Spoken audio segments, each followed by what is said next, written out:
Hello, welcome back to the Watch Along UFC. Watch Along UFC. Watch Along UFC. Watch Along. Hope you are well wherever you may be. UFC 259. Jan Błachowicz versus Israel Adesanya.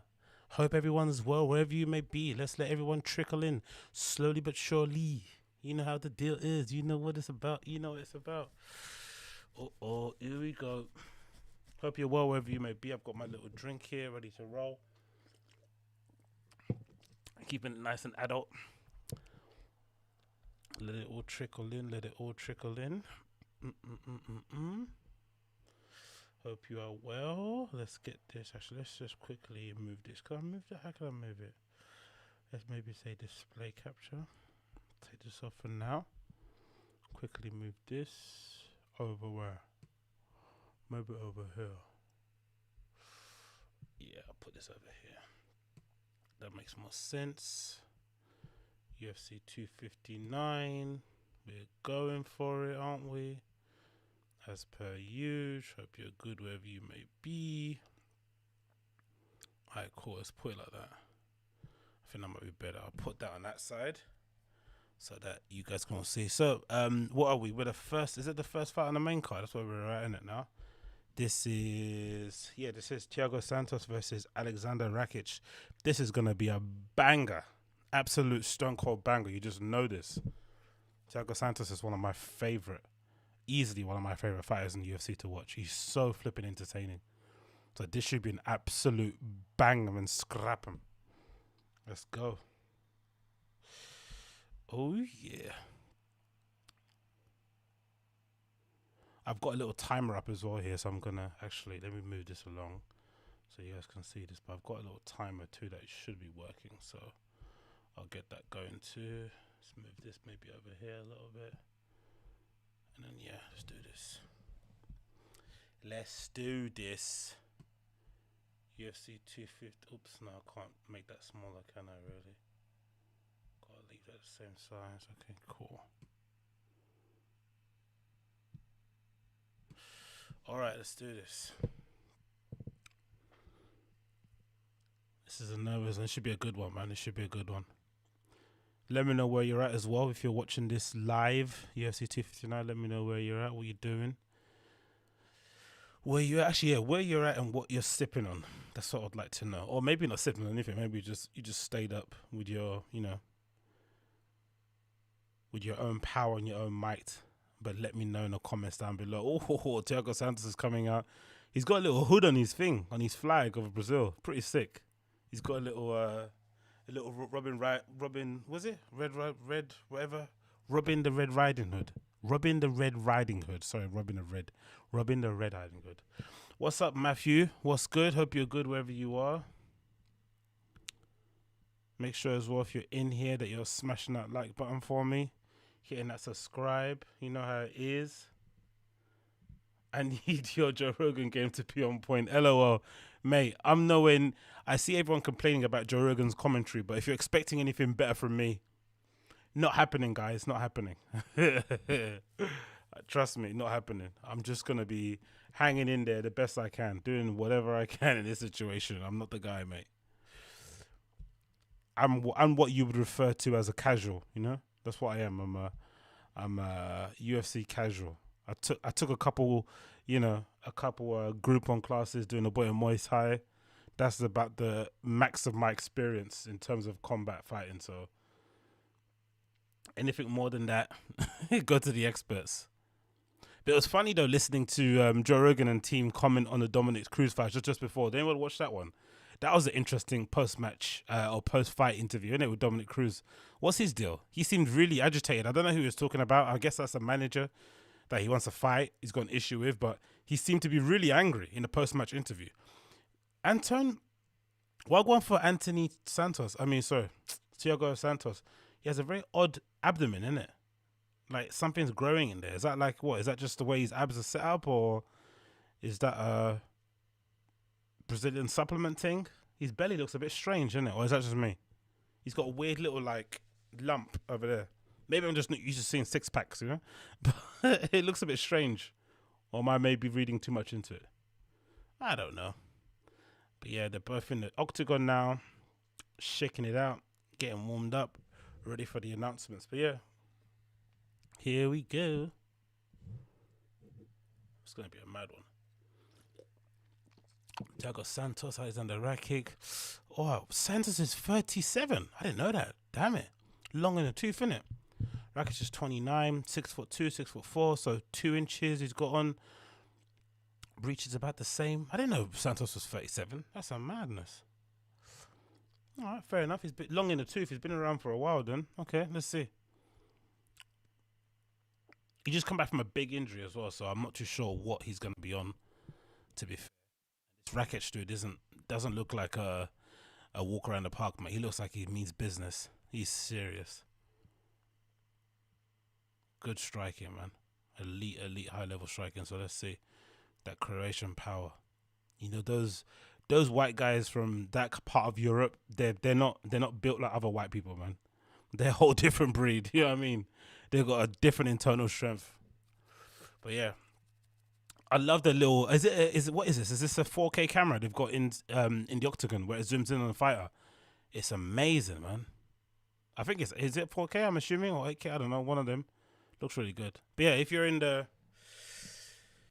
sector, make sure you're smashing that like button for all my viewers out there. Let me know in the comments where you're watching this fight from, where you're watching this card from, and let's get started. I've got a little timer thing here. Hopefully it works. So I should try and sync up as best as I can with the fights that are occurring. So hopefully that works. Let's see. Bear with me. Just introducing Thiago Santos. He's flexing his chest muscle. He's got his forehammer there in front of him. That's an aggressive tattoo, isn't it? Hammer of 4. Herb Dean's been on a bit of a madness. All right, cool. Let's do this. The ring card girls are just coming out the octagon, and I'm going to sync it as best I can. I've got a little timer here, so bear with me. It's not the best, but it can do for now. They're about to go on the inside. Boom. There we go. Starting. There's my timer. Should be there. Is it there? Oh, it's not there. Where's my timer? Come on. There you go. Okay, it's a bit behind. But, you know, you get the drift. Oh, yeah. Big up Dublin, Australia. We've got Dublin from Carl Fitzsimmons. And we've got Australia from Jimmy Elridge. EU, I guess, from Free Method Healing. Big up all my man them. All across the world. They're pretty evenly matched in terms of size, Rakic and Thiago Santos here. Both pretty big dudes, man. Oof. This division is really freed up, innit, ever since John left, man. It's good. Everyone's going for it. There's a chance there for a belt, so everyone's hungry. Where's that? Oh, from the Dirty South, Miami boy, checking out from Berlin. Props on your work, building the channel. Oh, thank you, mate. Much appreciated. Free health. Santos got a rock'em, sock'em, and ball forward to win. Yeah, for sure. Yeah, so big up you, Free Method Healing. Appreciate the kind words, my friend. And yes, Carl Fitzsimmons, you are right. I'll assume Thiago Santos has to make this fight messy in order to win. He's going to have to really put on the pressure and just keep... Because Rakic has got a better reach, I'm assuming here, right? He's keeping him at distance, at range. He's commanding the center of the octagon. Good low kicks there, both exchanged. Yeah, this is a fairly even fight in terms of their stature and shit. Oof. Nice attempt at a head kick there from Rakic, blocked by Santos.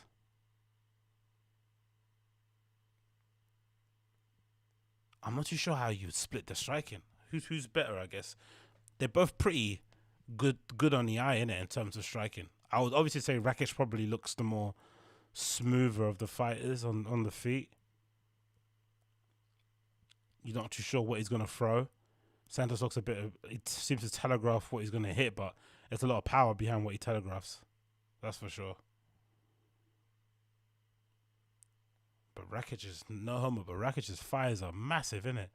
Like I said, like they don't build white people in the Baltic countries the same, man. They're a different kind of breed. He's built like a football player, mate. Oh, good fight kick there from Rakic. Santos held on, caught him with a left. I've seen a lot of that recently in a couple of fights. People throwing kicks, but the opponent catching it and then using it as a chance to go overhand. Oh, another one.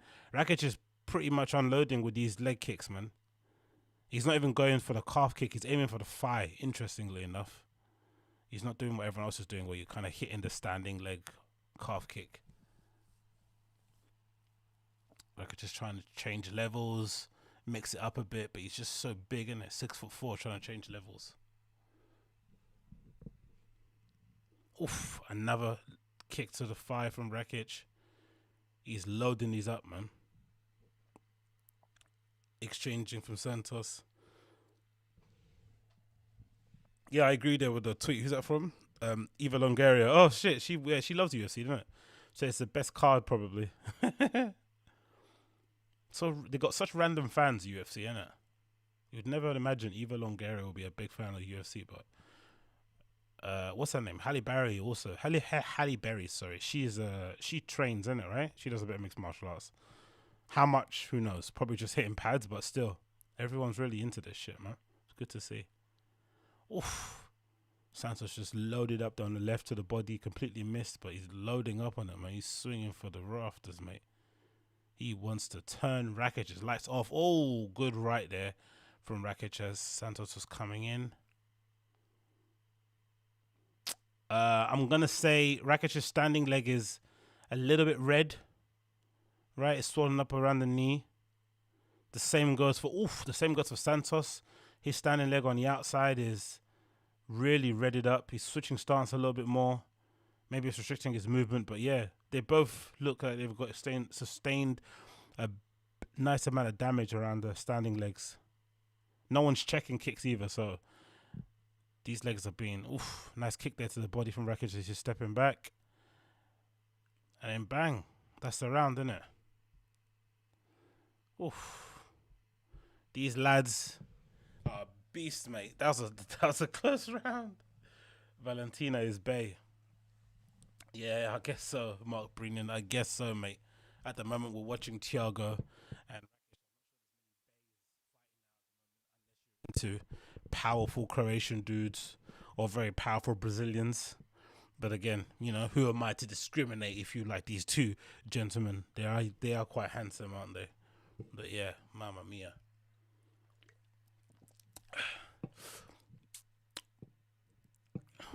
Lucky this is 3 rounds as well, man. I don't know how you keep a gas tank being built the same these guys are, but you're 5. It's just insane, isn't it? It really is insane. And make sure if you're here as well, for my viewers, please make sure you're smashing that like button for me. That would be greatly appreciated. That's all I ask from you. Just smash that like button. You know, even if you pop in and pop out, just get clicking for me. That would be greatly appreciated. All right, round 2. Boom. Let's get started. Put that timer up. Come on, go. What's the timer? What's my timer? There we go. It's a bit slow. Calf kicks are so prominent now. Yeah, definitely, Mark. For sure. There's not a lot. Maybe I'm mistaken. I guess a calf kick is technically... Is a calf kick still when you hit it at the back of the knee? Or does it have to be below the knee? I'd imagine it's below the knee, right? A calf kick. Because at the moment, I'm seeing both guys go for like the thigh. That's why it's ready at the top. But still, even behind the knee, I'm sure that's not going to be, you know. Oh yeah, I'm familiar with who Valentina is.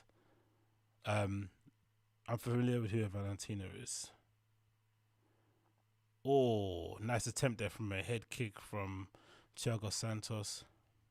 Thiago throws his head kicks a little bit similar to, like, what's his name? Bobby Knuckles.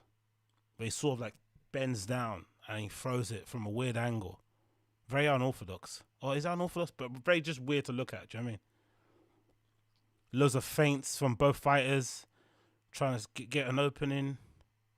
Rakic has a good active stance. Thiago's too conservative. You reckon? Okay. Yeah, probably. Maybe because Rakic is controlling the octagon, innit? I thought Thiago was doing some good work when he got in close, innit? But he's not. He obviously doesn't want to fly in because he doesn't want to get caught with a knee or an uppercut because that's... Oh, Rakic is actually checking kicks, you know? God damn it. Okay, going to body. Fair enough. I thought that Santos was doing pretty decent. There we go. Touching gloves still. Now Santos is stepping into the middle of the octagon. Rakic is trying to change levels, give him something to think about. Head kick nearly went there. Nope. Nearly the inside leg kick there. They're both trying to feel each other out. Rakic is still pump faking with that left jab.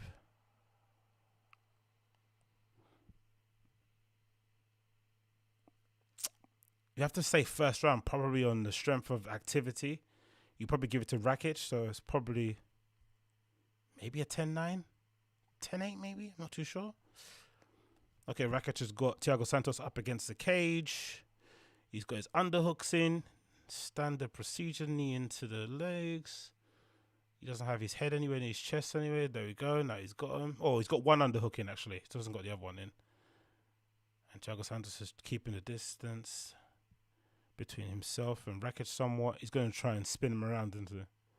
I guess that's the issue with people that big, isn't it? They don't really have great technique. They just rely on strength. So he's just going to probably just try and brute strength his way out of this. Sorry, which is going to expend a lot of energy. But needs must, innit? You got to do. But look at the size of Rakic's thighs, bro. He's like a tank, innit? There's no gimmies, man. No gimmies. I'd love to know what his walking weight is, Rakic, because he's actually bigger. Looking at it now, it's odd because he actually looks bigger than Santos. Oof, good knee there from Santos as Rakic was peeking around the side.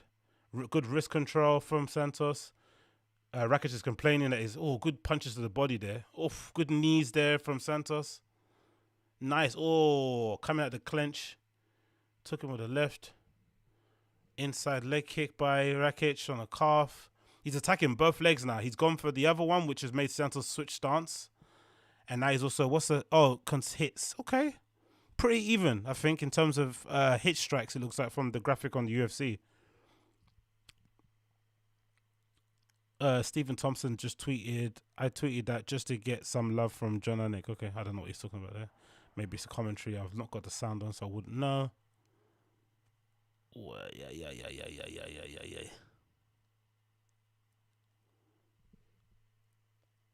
Okay, last minute now.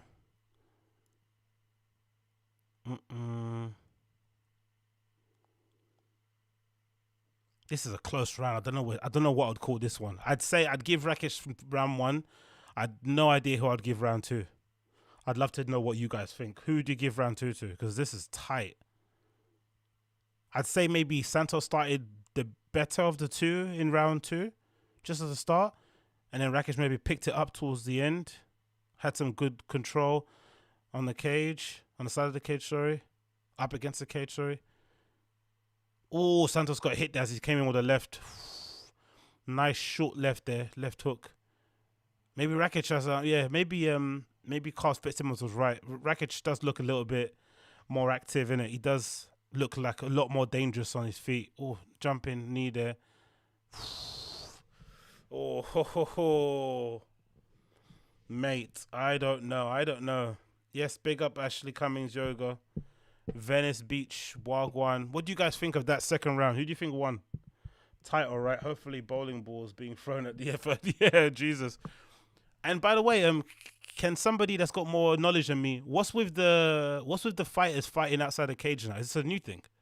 Usually when fighters fight, when fighters are, sitting down to get their instructions from their coaches and shit and refreshments and get stitched up, they're usually facing inside the cage. Why are they all facing outside the cage now? Is that like a COVID protocol? It wasn't happening before. It's a bit odd. Everyone's doing it. They're all kind of facing the cage outside. Oh, no, not everybody. Thingamajiggy was doing it. Rakic is doing it. Thiago Santos isn't doing it. Okay, Thiago Santos still had to do a bit of deep breathing exercise. Not too sure if that means he's scared or if he's... Okay, this third round should be absolute barnstormer now because this is a tie. I think it might be 1-1 on some scorecards. Okay, let's go. Herb Dean has got them in there. Make sure everyone's out. Boom. Okay, let's do this.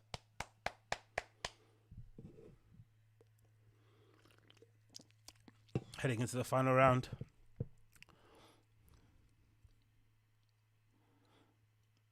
what's that say? That's Paul Fontaine says 1919 round 2 for Rakic, so 10. So yeah, everyone agrees. 2018 Rakic after 2 rounds. Okay, so people have got it slightly Rakic ahead on the tweets. Yeah, everyone has it slightly Rakic in front, but by slight points, you know how it is as well. So, Santos is trying to go for a takedown. Oh, nice by Rakic.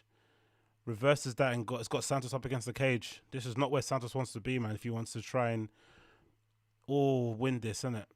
Considering trying to get underhooks in up against the cage. Oh, there we go. Nicely done by Santos. Okay, kick to the body there. The last 2 minutes, this is going to be wild. They are going to be throwing, swinging for the fences, swinging for the rafters. Both of their standing legs look a bit compromised, but they're not really showing it, to be fair. They've all got their game faces on. No one's really biting on their flanks or their finches. It's fairly even, man. I'm not going to lie. It's fairly even. Santos went for a front kick there to the face. Rakic, good kick to the body. Rakic caught that, but that looked like it hurt. Rakic is commanding the octagon a lot more, but Santos isn't like being passive. Do you know what I mean? He is engaging. Whenever Rakic comes into range, he hits. Oh, Rakic got him with a good outside low kick there. He's chewing up Santos' legs, to be fair. He made him switch stance a couple of times. He's going outside, inside, calf, thigh. He's not really messing around. Oh. Okay.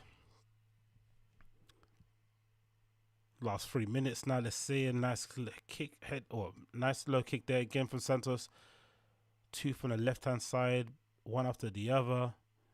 They're both trying to give each other change levels. I don't think we've had one successful takedown this whole entire fight, you know. I'm not sure if that's surprising, but so far this has just been more of a Muay Thai fight, to be honest. You know what I mean? Not a lot of... Actually, I think Santos went for a takedown in round 2, maybe towards the beginning. But apart from that, it's been pretty much on the feet. Oof, good leg kick there in the body from Santos. Rakic is kind of allowing this round to slip by him a little bit. Santos is being a lot more active. But he's still commanding the middle of the octagon, pushing Santos up against the outside. It's just a reach in it that Rakic has. He's just keeping Santos at bay with that reach. Oh, good little attempt at a head kick there, but Rakic read that, step back. They're both not moving that well, to be fair. I'm assuming those leg kicks are both, you know, and the pace as well. They're both not moving that great. They look a little... Oh, there we go. Rakic has gone for a takedown. Up against the cage. Oh, he's eating a lot of elbows now. He's gone for a single leg. Elbows to the face from Santos. Oh, nearly gave up his back. Santos isn't just being passive though. He is going for his elbow. He's smashing him with elbows on the side of the face or side of the head. Those look like they might hurt. Might hurt. Elbows to the body there from Thiago. Rakic is still pinning him up against the cage, forcing his face into his chest, sorry. Got one underhook in, trying to get the other one, I'm assuming, but that's not going to happen. Santos is controlling and keeping his arm on Rakic's bicep, making sure the space there. Rakic is doing the old foot stomp, right? He's going for the old foot stomp. Santos isn't brief. Oh, Santos is doing the little shoulder strike that Conor did the other time. That's funny. Rakic returns a couple. Oh, out from the clinch. Good right hand there from Rakic. Straight to the chin. This is a close round, man. I'm not too sure. Maybe that might have edged it for Rakic, actually. That little control. Oh, Thiago, check that kick there. That looked like it hurt. I've checked kicks before, man. It stings so badly. You got to condition up those thighs. Oh. Inside leg kick there, heading into the last 20 seconds. Is it going to be a flurry from either? Santos needs something in it really here. I don't think it's going to be either a split decision or a Rakic win. Oh. Santos went for spinning it. Over now. Done. Bam. That was a good fight, man. Not going to lie. That was a decent fight. I'm not going to lie. That was a decent fight. Woo. There we go. First fight in the main card is gone. What do you guys think? 3 rounds between Rakic and Santos. Who do you think won that one? I'd love to know your opinions. Let me know in the chat. Who do you think won? Who do you give it to? Rakic or Santos? I would say probably Rakic probably wins on points. Unconvincing performance from Rakic, respecting fireworks from Santos. Yeah, typical. Yeah, true. It was a bit of a letdown, this one. I was really looking forward to it. This was my fight of the night. I was expecting this is going to be a real barnstormer, but it didn't really end up. It kind of flattered to deceive, I guess. I'm assuming both guys respected each other's power and striking. They didn't want to be, caught slipping. Because a well-connected punch or kick from either of these guys in this night. So I'm assuming they both kind of were aware of this. But yeah, I would say probably Rakic by a slight margin. Just on points, innit? Just on points.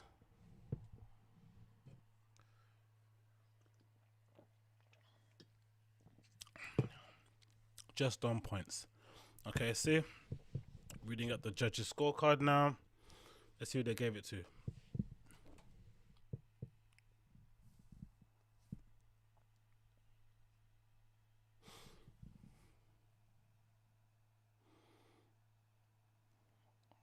Who won this? Rakic. Okay, makes sense. Yeah, makes sense. Makes sense. It was a good fight. Close fight, but Rakic should have probably won that. Yeah, he deserved that one, I think. He did command that pretty much. Okay, man. Oh, he got given his brown belt. Nice. He's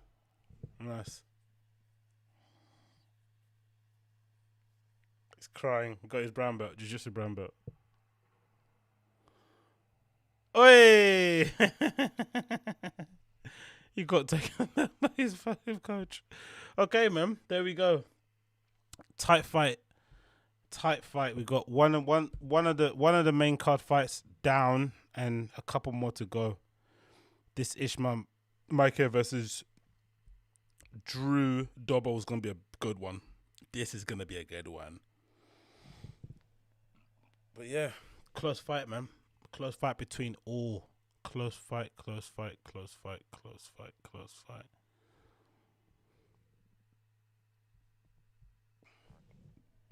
Oh, actually, this is so many bubbles in here. But anyway, let's move on, actually, as the fight is still on. And we're going to switch over to some other things. Let's get some other things out here. What else we got? Oh, we got some news on the football front. Zlatan's coming back to Sweden. In case, okay, if you're tuning in as well, we're going to do a little watch along, of course. I've got the UFC running on the side here. We just finished Thiago Santos versus... Oh, I've just seen a replays here. Yeah, we just finished the Thiago Santos versus Rakic fight. So I've got a little timer up on my screen as well that I'm going to get on when the next fight is on. But in between rounds, just going to do what we do best on these little open tab watch along things and touch upon some stuff that I've seen on the net that I thought was of interest, innit? Share a couple of LOLs and then we can go from there. So, big news. Zlatan Ibrahimovic is returning back to Sweden at the age of 39, mate. Sweden national team. This is pretty insane, isn't it? This might explain why he's been doing the bit of a press run. He did that whole thing about, telling LeBron James to basically shut up and dribble. This might explain a lot of it, but this is from Joe. It said it's good to see him sticking to what he's good at. Lols. What does it say here? It says Zlatan Ibrahimovic is reportedly set to make a essential return to the Swedish national team for the up-and-coming international break. The striker has not yet played for his country since Euro 2016. That is mad, and he's coming back at 39. What a bad boy. When they exited the group stage, in his absence, Sweden reached the quarterfinals of 2018, only to be knocked out by England. But with Zlatan in rich vein of form for AC Milan, the 39-year-old will return to the squad according to his news outlet. Ibrahimovic has 116 caps for his name already and will hope to add more to his tally, and possibly even in the winter 2022 in Qatar. Given how he has played this season at the age of 39, it's not beyond realms the possibility he will appear at the tournament. So he might appear playing at a flipping international tournament at the age of 40 or plus. Commenting on situation with Ibrahimovic in November, manager Jan Anderson said, when Zlatan opened up for games in the national team, it felt natural and important to meet and discuss this as soon as possible. I'm glad that we managed to get a meeting so quickly. Amazing.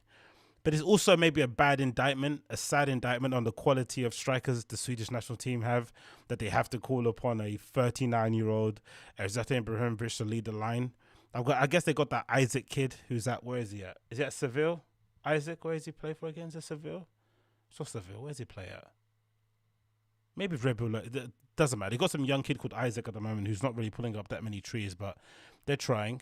They've got a striker currently injured and seemingly more interested in telling LeBron James, who took his throne at Los Angeles, to get involved in politics. He will therefore miss AC Milan's Europa League tie against Manchester United on Thursday, but expected to be fit enough to represent his country when they face against good Georgia, Kosovo, and Estonia in the Spring International. So yeah, definitely something to keep an eye on if you're that way inclined. What else we have here? We have this funny story, Pontins in the UK. I guess, what's the equivalent of Pontins in America? You must have something similar. It's basically like a holiday park, right? It's kind of built as a place where adults or young families, families in general, go and take their kids to go and have a bit of fun. And it's also a chance for the parents to get a bit of respite and hang out with some other parents, have a drink, have a little bit of a dance, bit of karaoke and bingo. And it's been alleged that they were discriminating against people from Irish backgrounds, especially travellers, most specifically, and kind of, discerning that whenever certain people booked with certain surnames, that they would kind of refuse them entry. This shouldn't be a surprise, especially to people, the colour of skin that I am. In the UK, we've had fairly similar situations with nightclubs, where people basically are refused entry based on the color of their skin mostly, or sometimes if they're, their gender. If you're like a dude pulling up with like five guys in let's say six, because five guys at a restaurant, but you pull up with a group of six guys at a club somewhere in Soho, it's very unlikely you're going to get in. And I would say maybe it doesn't only extend to black kids, it might actually extend to anybody. Yeah, most guys, if you go to a nightclub with with more than three of your mates, it's definitely going to be difficult for you to get in. So this is a pretty hilarious story, but also interesting that he hasn't made as much waves as it probably should have, because it kind of is regarding a community of people who are kind of judged as others, right? People don't really have much time for travelers, so they've got a bit of a poor reputation. So maybe that's why people aren't really talking about this a lot more, but this is a big issue. This isn't really fair. I mean, this is really, really discrimination at its highest form. So this is from ITV News. It says, Pontins used to list undesirable Irish surnames to block bookings from travellers. The owner of Pontins has entered into a legal agreement with the human rights watchdog after a whistleblower revealed that using undesirable guest lists to exclude gypsies and travellers. So gypsies and travellers, that's Tyson Fury's family, right? So imagine these people like having the gall and the guts and the balls to refuse somebody like a Tyson Fury and his family entry to these kind of places. Just imagine the amount of, situation, the amount of noise that would have caused. Insane. Britannia Jinky Jersey Limited is working with the Equity and Human Rights Commission to prevent racial discrimination after a Pontins employee said that the holiday park company was operating a discriminatory booking policy. The EHRC verified the claims and said the practices included a list of Irish surnames published on its internet page, with staff required to block potential customers with those names from booking. It said that staff monitored calls and refused or cancelled bookings made by people with an Irish accent or surname, and Pontins' commercial vehicle policy excluded travellers from its holiday park. So the odd thing with these sort of things, I guess you can kind of do it if no one knows, right? If ever you've worked retail, I think some people would know. If you've ever worked in a retail store and service industry, there are these little things that you get told by management to do that aren't exactly the most ethical thing to do, but they're basically meant to kind of prevent you from maybe, suffering loss or, theft, whatever it may be called. And one of them that I remember working in retail was that if you're working in retail, especially in a shoe shop, you were always told, or clothing store, you were always told by your managers to say hi to every single person that walked through the door, right? To like kind of greet them, really, really greet them, and make sure like you would overly greet them and let them know that you kind of saw them. And the idea behind it was that if you greet somebody and make it known that you saw them coming through the door, they're less likely to steal, because they're aware that you've seen them and you're maybe looking and following their every movement. So you could kind of say, and then of course that was given as an ultimatum or prerogative or an incentive or directive from the management, and usually aimed at a certain group of people, certain look of people, maybe to set the tone, the management. But you kind of got an idea. You kind of got a bit of you kind of got the idea of where exactly they wanted you to put your attention to. So these kind of things happen quite often. But the problem is, if it gets revealed, if people find out about it, that's when you're in you I guess when you keep it under wraps and no one really knows, it's all good. There's even bars and restaurants here we have in the UK. We've got one Pacific one here in London where they only hire female bartenders, right? So just imagine if that was the other way around and they only hired male bartenders. That would be like, that would be a situation, but it's a private business. I'm sure, got some way to get around it, but effectively there's no way to really prove it unless somebody blows the whistle, right? She can just say, yeah, I take your CV, but it doesn't mean I'm going to ring you. Do you know what I mean? And she's more than within her right to do so. So this is kind of a bit of an odd one. But again, once somebody blows the whistle, you're kind of fucked from then on. So it's not the most, don't get me wrong, it's not the Hilton, but I guess it's still something people would want to go to attend. It says here, by declining to provide its services to guests of a certain race or ethnic group, Pontins was directly discriminating on the basis of race and breached the 2010 Equity Act, as she said, according to a scanned document sourced by the I newspaper. I wonder why they can't do this for clubs. Why can't they delineate? I wonder, maybe because they don't have it in writing. But for sure, like I said, plenty of clubs refuse entry to people because based on the color of their skin all the time. It happens all the time. So according to a scanned document, sources by iNewspaper said the names undesirable are Boyle, Brocani, Carr, Cash, Connors, Cochrane, Delaney, Doherty. You can't get more Irish than this, isn't it? Doran, Gallagher, Horan, Keefe, Keel, Killenny, McLaughlin, McAlwick, McCauley, McGuinness, so many, McConnell, McDonnell, O'Donoghue.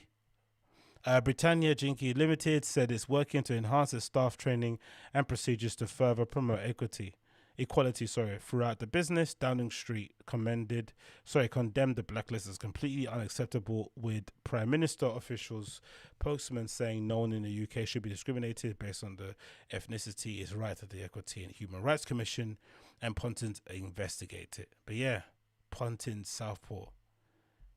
It's interesting too, because you'd imagine like the people that go to a place like Pontins, it's a particular group of people from our nation. It's not as if you're like refusing. It's not as if this is like a high class hotel somewhere attracting a different kind of clientele. Everyone's sort of the same. So to, discriminate based on, somebody's race, especially when they come from a particular country, when effectively they're all the same people, really and truly, right? Because they tend to go to the same places. It's really odd. Very, very bizarre thing, to be honest. But hey, what can you do, innit? What can you do? Oh, that's Drew Dober. I've just seen his face. Drew Dober's that guy who looks like a bit like he's got like a, it's like an action man, isn't it?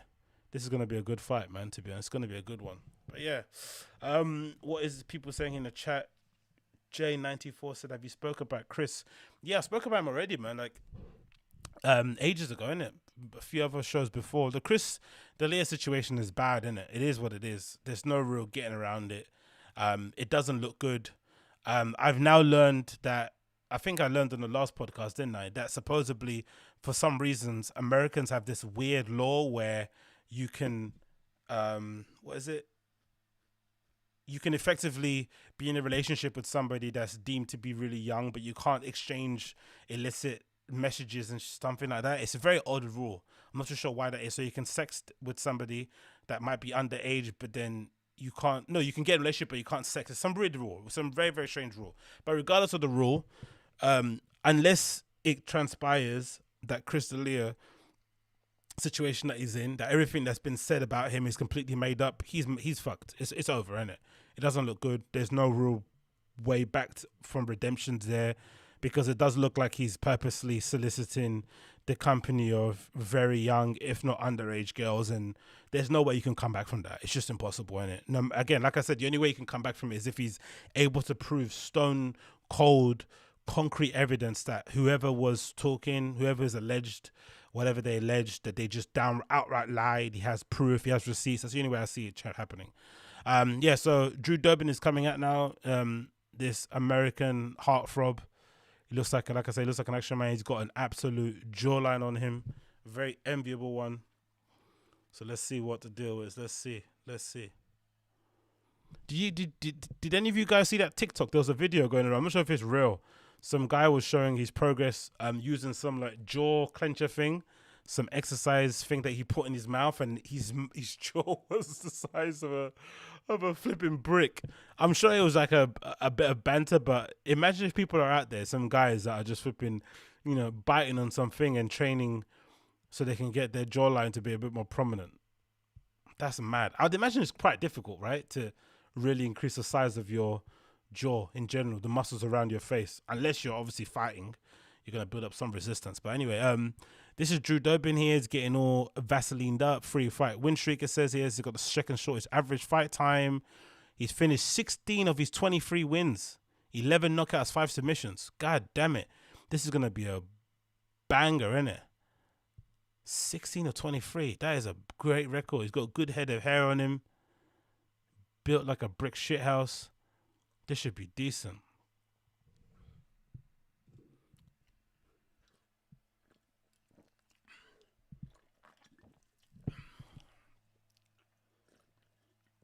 Okay, let's do this. Anderson is hot. Well, will Dober win, or is it time just to accept Islam? I'm going to say this is going to be a clinic from Islam. He looks too much like this. His all-round game is quite scary. I'm going to say it's going to be a clinic. This is going to be one. No one's going to put him on the map. People are going to have like Carter Simmons says, we're going to have to accept him, that he is the one. Okay. Islam is getting stripped down now. So I'm assuming that one camera, is it 4K, 8K? What is that? Why is it? It looks fucking gorgeous. Even on my crappy screen, it looks really nice. Depth of field and shit. Sensational. Okay, let's see this.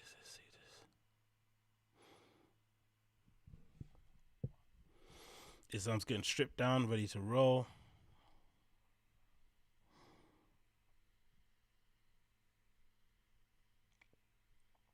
Should in. Come on, brother, hurry up.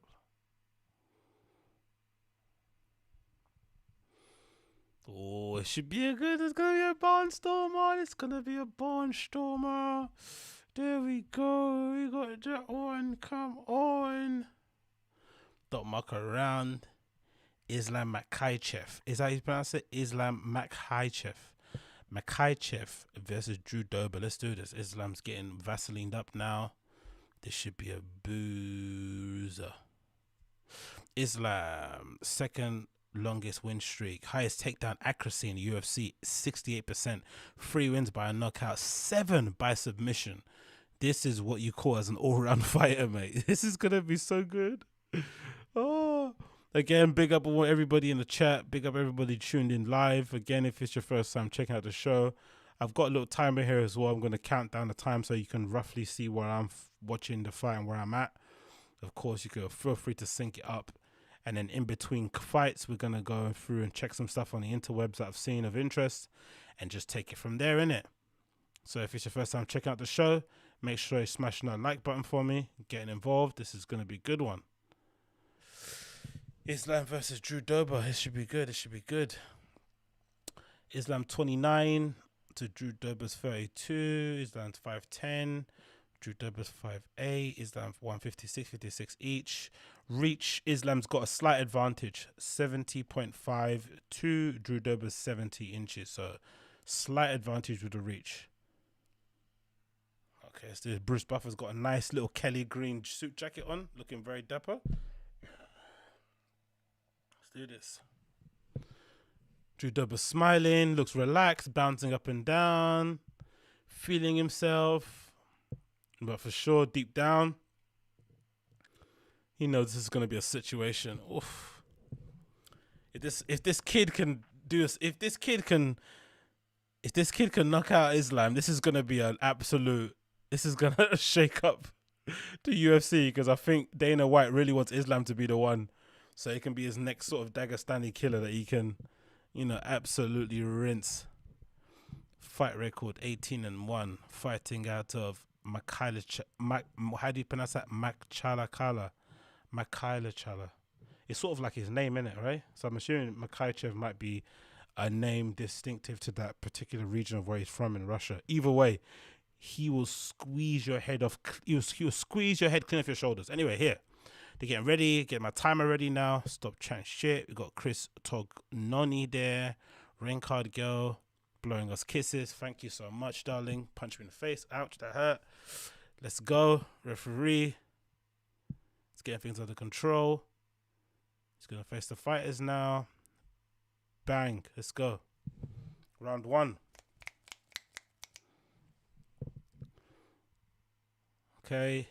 I'm about, my timer's a bit slow, so don't watch that, but the fight is going. Judoba looks a lot smaller than Islam, has to be said, in terms of, overall length. Islam looks a lot more lanky, but I'm assuming the strength is probably similar. He's got that tense. He's flinching. Oof, nice little uppercut there. Little feints and flinches. No one's really biting from either. Good leg kick there from Drew Dober. Those leg kicks look a bit stiff, but again, I don't know too much. I'm a casual, just viewing it. Drew Dober's controlling the center of the octagon here a lot more. Islam's change of levels already. Single leg, trip to the floor. Wow, so that was quick, innit? We're not even a minute. We're not even 2 minutes. Yeah, it was just, Jesus Christ, in the first 2 minutes, already gone for a takedown. God damn it, he's not playing around already. He's trying to go for side control, I'm assuming there. Good pressure on the top position. He's spreading himself flat now. He's covering Drew Dober's mouth with his shoulder, making it as uncomfortable as possible. Drew Dober's got one of his legs locked in here, but Islam's trying to come out of it. Trying to keep him distracted, punching to the face. And again, they're nice and dry too, so this is going to be a lot. It's going to be very nerve-wracking for Drew because they're really dry. Not a lot of sweat. You can't exactly slip out of any of these positions. Oh, this is already a bit. Gary Vaynerchuk tweeting, watch the left hand. Let's go, Drew. Okay. Islam's already just pressuring on top, innit? Completely splaying himself on top of Drew. He's trying to get that left leg free, but Drew's really clamped on it quite down there. No way he's getting that left foot free. Good defense, actually, from Drew. I've got to be honest, man. Islam's not really doing much here. A couple of punches to the face, not really, just to kind of keep him occupied, keep him busy, get his hands up. But Drew's really doing well here. Islam's trying to get that leg out, but it's not happening, mate. Drew's really locking that in there. And he's got massive thighs too, so there's not a lot of room for that leg to kind of come out, to be honest. That might be a good thing. Every time he lets it go, Islam tries to get his leg out, and Drew kind of locks it back in again. It's a lot of time spent on the ground here on the bottom from Drew. He's got to find a way to get out from this, isn't it? He can't be staying here for too long. Oh, he's giving up his back slightly. He's trying to get out here and peel off, but he's going to give up his back if he's not careful. Uh-oh. When Islam feels that, he's going to lock that in. Yeah. Oh, okay, good from Drew. Well done. But Islam is covering up his face. He's not giving him any time to breathe. Just pure domination on top here. Don't get me wrong. It doesn't look like he's doing much, to be fair, in terms of striking. It doesn't look like Drew's face is cut up, but Islam is getting his knees up. Oh, he's going to try and go over. Full mount. Nope, not happening. He's kind of on the side control. Drew's keeping his legs up. Oh, he's trying to slip over. Drew's making sure that's not happening, so he can't get full mount. This is a real technical fight at the bottom here, isn't it? Oh, he's nearly hit his nuts there. He's going there for the side. Islam. Filming fight scenes with KO, watching on UFC between takes. Okay, cool. Some guy on tweeting there who cares. Oh, he slipped over there. Oh, he got back control. No, Drew. He's trying to get up now. Oh, he's got the underhooks in. Oh, good defense there from Drew. He felt that, innit? The panic set in his heart. He felt Islam on his back, and he was like, nah, nah, nah, nah, nah, nah, nah, nah, nah, nah. We're not allowing this. Not tonight. Not tonight.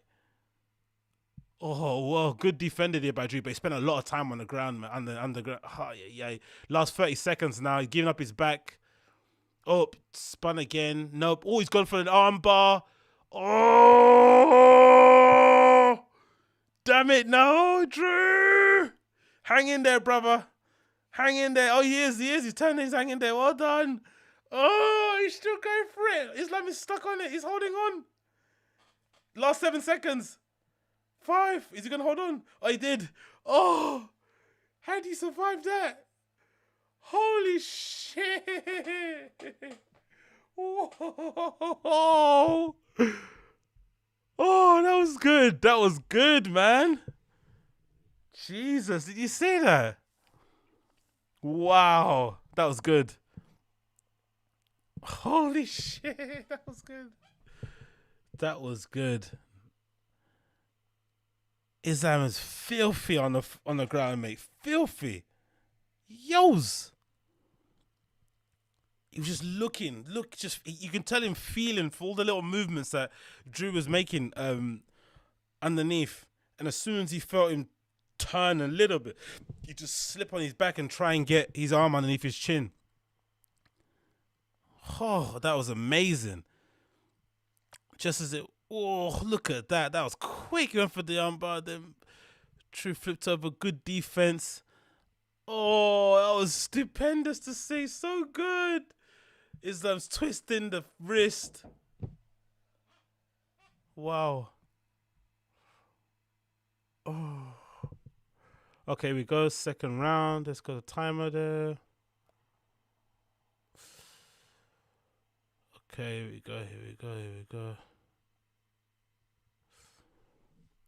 here we go. Okay. Punch into the face and the knee. Oh, Islam's gone for the takedown. Single leg.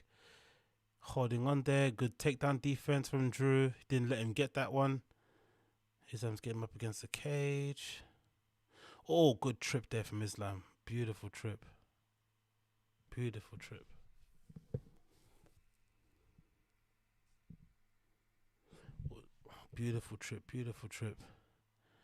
Makhachev in a 10-9. Okay, first round. 10-9 Makhachev. Rinse and repeat. Yeah, true. That was total domination. The Khabib influence is clear with Makhachev, definitely. He's trying to get full mount here. Drew, this is so tiring, isn't it? You just survived 4 minutes of this, isn't it?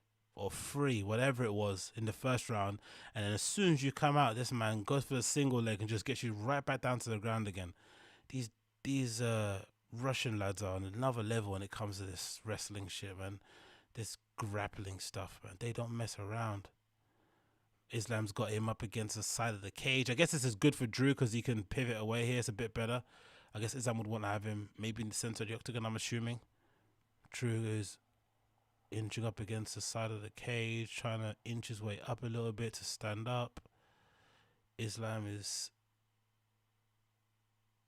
holding onto the legs on the side of the cage. Oh, yeah. Drew does not want to be in this position, man. He needs to get up somehow. He needs to really figure out a way to get up. I'm not too sure how. Don't get me wrong, but he needs to figure out a way. But this pressure from Islam is just another level, man. Another level.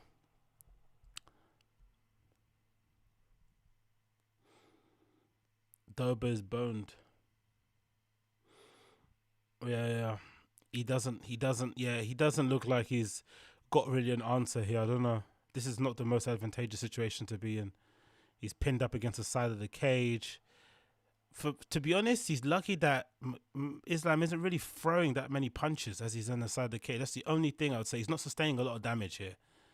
Islam looks like he's really trying to go for the submission. This is where he kind of differs from Khabib. Khabib would be hitting you a million times here on the side of this. I mean, you're sustaining a lot of damage. Elbows, punches to the face, punches to the body. Whereas Islam's just suffocating him in terms of, being all over him, loads of pressure, and just basically tiring him out. And he's obviously, this guy's cardio, Islam's cardio is mad because he doesn't look like he's tiring at all. He's loving his position, just smothering him. God damn it. Dober doesn't have an answer, man, really. No answers here. He's just pinned up against the side of the octagon. With his head off. Nice elbow there. Short elbow from Islam. First I've seen. He's going for the body, then going for the head. This grappling's like a chess match, says Dr. Black. Yeah.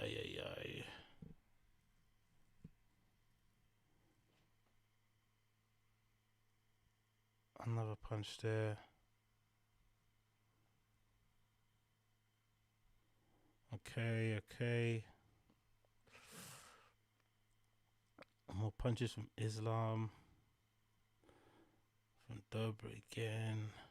Oh. There we go.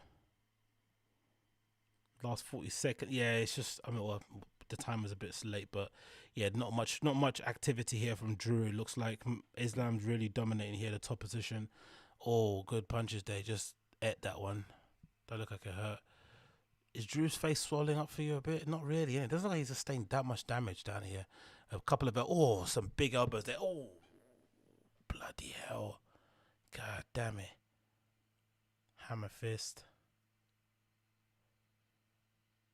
Oh, damn, he's getting absolutely more than it. This is very one-sided. This guy needs a knockout in it. He needs a Hail Mary. He cannot have this happen in the third round. This is not good. This is not good, man.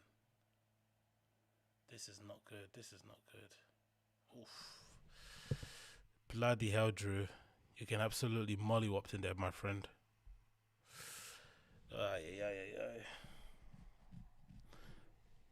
Yeah, that was the level change there from Islam was stupendous, mate. Ay.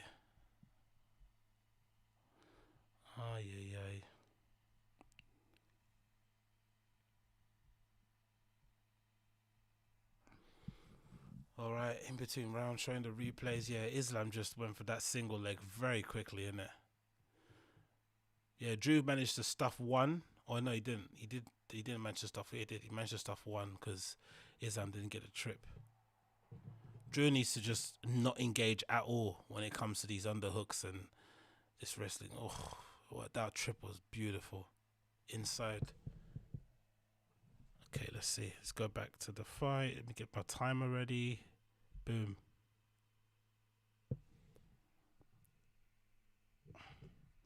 Okay, last round. Drew needs a real Hail Mary here, man. I don't see any other way he's going to win this. So he needs a knockout ASAP. Oh, he's really loading it up as well. Oof, he's eating a knee there. Got to be careful. Islam's no chump, mate. He can't get into a grappling match. Oh, no, he's on the floor again, Drew. Damn it. Not even a minute into the final round. Oh, yeah. This is not looking good already.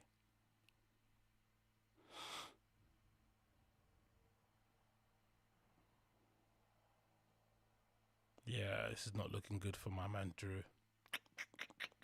Not looking good for this kid. Oh, Islam landing some big shots there. Finally, he's really letting it rain on the ground. He's landing some big shots. Drew's trying to get up, control his wrist, but Islam's got this locked and loaded. He's not letting this go. He's like a vice grip, man. Oh, yeah. Yeah, the tweets here. Makhachev is the kind of guy you see in your nightmares. Team could be called Islam, one of the top 3 lightweights in the world, and now unbeliever. Of course, man. He's absolutely mauling this guy, man. He is mauling Drew. It's just so one-sided. He's trying to get side control here, but the top control is really good. The pressure he gets, he keeps on here. Is that a submission hold? It is. Oh, he's tapped. He tapped. It's over. Oh my god. Oh my god. He tapped. It's done. We are done. Whew. He tapped. Islam's the real deal, isn't it? Islam is the real deal. Islam is the real deal. Wow. Wow. Wow. It's over. Islam is the real deal. Yeah, it's that shoulder trick. Yeah, I have no idea what that was. He was doing a lot of that before in the first and second round, trying to keep. Oh, look, Khabib's there. He's in his corner. Khabib looking chunky. Yeah, he was kind of really. He did that a lot. Whatever that shoulder choke was, he did that quite often in the first and second round, like to keep top pressure, and then suddenly he turned it into a choke. That was weird, isn't it? I've never seen it. I don't know what that is. I guess it is something. It's definitely something. Yeah, he gives it up, and then as they're turning around, he then gets his wrist on wrist, and he spreads his leg out, and then just, yeah. You can see the muscles in shoulders contorting. Wow. Wow. Amazing. Amazing.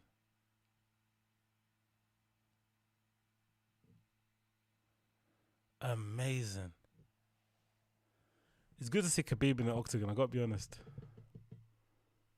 Wow.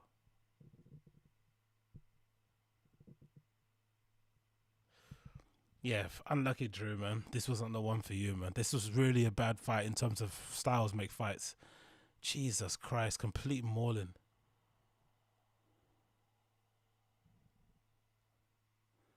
Absolute mauling, man. Absolute mauling. Jesus.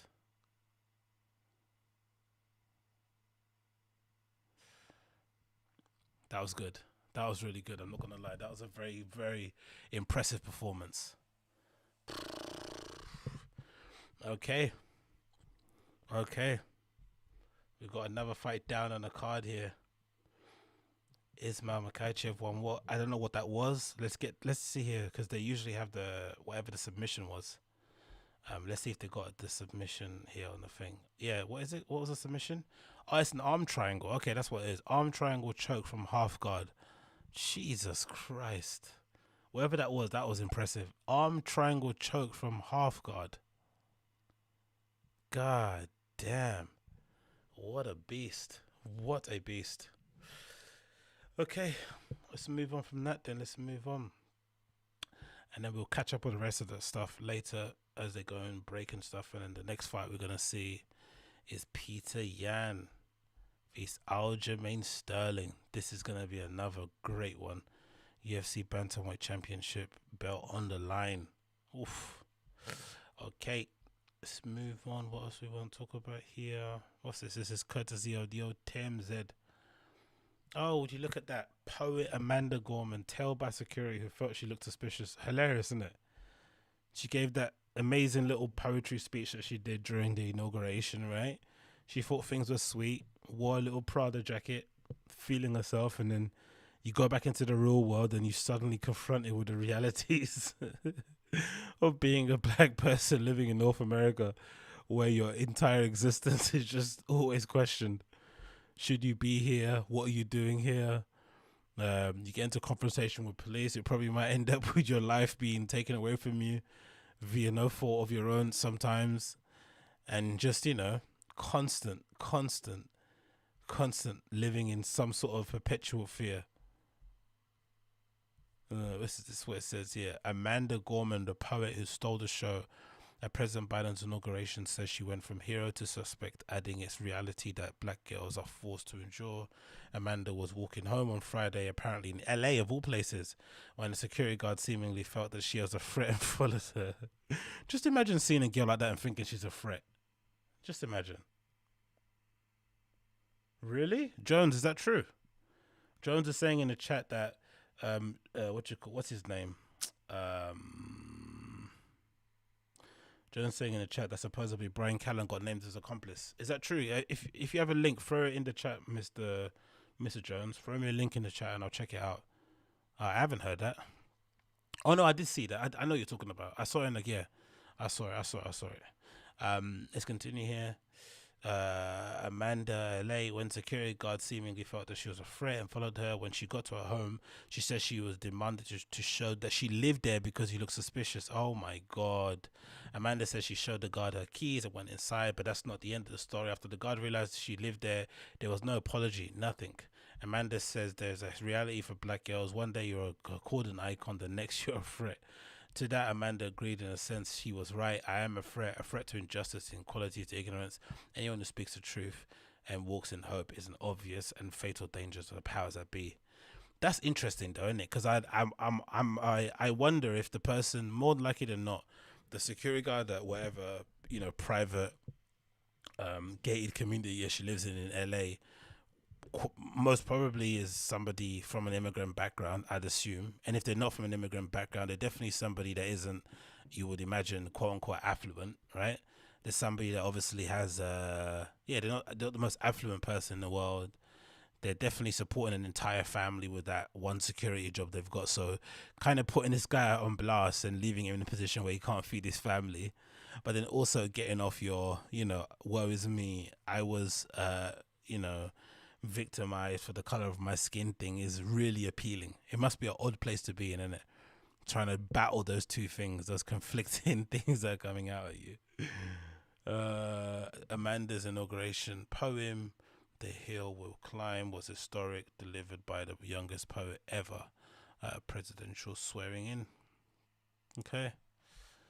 Yeah, well, big up Amanda, innit, I guess, innit? But these are the realities, innit? Unfortunately, these are the realities. There is no such thing as affirmative action in the real world. Do you know what I mean? In the real world, you're just treated as exactly what you are. If people deem you to be a threat, you are a threat, and it's just the way it is. Unfortunately, it just is the way it is. What we got here? We got here an article from Guardian. Boris: workers will return to work in the office in a short few months. Prime Minister dismisses the idea that lockdown will lead to a permanent shift towards working from home. Yeah, this is pretty. This is a pretty interesting point, because I think, what was it, in the beginning of lockdown there was this idea that supposedly everyone was going to be working from home if you could, and there was going to be an entire shift from people working in offices to working remotely. Some very prominent startups, like social media companies, whatever it may be called, had made the decision to become predominantly a remote working place. But a lot of the other companies, big corporations, probably would prefer their employees to come in the office, just the way it's built like that. And I think there's a lot of people in the beginning of lockdown that were pushing towards working from home. But now that we've spent so long indoors for this prolonged period of time, it wouldn't surprise me if the vast majority of people were like, you know what, I don't actually mind being in the office, so this might be one of them. So this makes complete sense. This makes complete sense for me. I'm really looking forward. I think a lot of people are looking forward to being back in the office and having lunches with their friends, with their colleagues, going out for Thursday, Friday night drinks. Should be interesting. It says here, commuters will return to offices in a few short months. Boris Johnson has said, dismissing the idea that lockdown will lead to a permanent shift towards working from home. Speaking at a rail industry conference via video call on Friday, the Prime Minister said he was confident workers will return to traditional work patterns when lockdown restrictions were eased. I know that some people may imagine that all conferences are going to be like this, held in Zoom. I don't believe it, not for a moment. In a short few months, if all goes well, or if all goes to plan, in the UK are going to be reopening our economy, and then, believe me, the British people will be consumed once again with their desire for genuine face-to-face meetings that makes all the difference to the deal or whatever it is. So obviously for the government, it's within their best interest to get people back into offices, get them all crammed up in there, get people buying lunches at Pret a Manger and all that sort of shit. The government expects to make it shock people to continue remote work until June 21st, which is why the lockdown restrictions are set to end. So yeah, let's see if that happens, innit? Let's see. What else do we have here? What people saying in the chat? Shoulder strike, yep. Of course, if you're tuning in, make sure you're smashing that like button for me. That'll be greatly appreciated. Again, as you said, watching the UFC 259 live stream, watch along. I have the fight on one of the screens. I have a little timer too that you can check out. So once the fight is on and checked, I'll put the timer on, and we can go from there, innit? We can go from there. It's pretty. This is a pretty funny intro video. Let's watch this actually. Let's put this video on. This video is pretty hilarious. So this is something I want to find out from my American viewers. Like, what is it about you guys in America and airplanes? Why do you guys treat airplanes like trains? Like, people are more than happy, it seems like. They're very much okay with the idea of getting chucked off an airplane. I don't know about you, but in the UK or in Europe in general, you don't want to lose your plane, right? You don't want to miss your plane, first of all. And you also don't want to lose it by being dumb, because more likely than not, it's very difficult to get a same flight on the same day, or it's going to cost you an arm and a leg to get there. But for some reason in the States, people just love to get, they love to get into altercations with people and eventually chucked off a plane ride. I'm not too sure what this is, and this video is pretty self-explanatory as to why this young lady got chucked off. This guy gotta wear the damn fucking mask! I'm wearing a mask! I have to get to Vegas! I have my cousins because I'm wearing a mask! You're not wearing a mask! You're not wearing a mask! I'm wearing a mask! I'm going to fucking Vegas and wearing a mask! What do you want from me? What do you think that is? Is that Adderall? Is that Coke? Is that just loads of vitamins, like Sam Tripoli style vitamins? Is that coffee? What do you think that is? Let me know in the chat. What do you reckon that one woman's on? Coke, Adderall, vitamins, coffee, Coca-Cola, Red Bull? Let me know. What is this? I'm wearing a mask! Bye! What do you want from me? I'm wearing a mask! Oh my God. You get the fuck out! You don't want to be there. You think you get out? Oh, she went and sat down. Like. I never understood it. I just don't get it. I understand. Look, I get it. I think everyone should be given the opportunity and the right to either accept or reject the wearing of the mask or the facial coverings. It is what it is. If people don't want to do it, then you don't want to do it. But also, it's, on the same token, if a private business decides that one of their stipulations, one of their requirements for you to go on their plane is for you to wear a face covering, just do it so you can just get on the plane, innit? And then as soon as you get off of it, you take it off. It's no real big issue. I've never really understood why that is why that happens to be such a big issue for a lot of people. It's very, very bizarre. But anyway, Aljamain Sterling is rolling into the octagon here. He's got his American and Jamaican flag, his massive rope chain. He's got his hair up in his little box, nice and combed out. He's looking ready to go. Okay, let's see this, man. I'm betting on Kirkpatrick odds. Oh, I don't know what she was on, but I'm assuming it was, I'm going to say Adderall, because I think Adderall seems to be very popular with people in the States. They love Adderall. I guess it's a way of kind of keeping you up all day without it being too, fiendish of Coke thing. Maybe that makes more sense.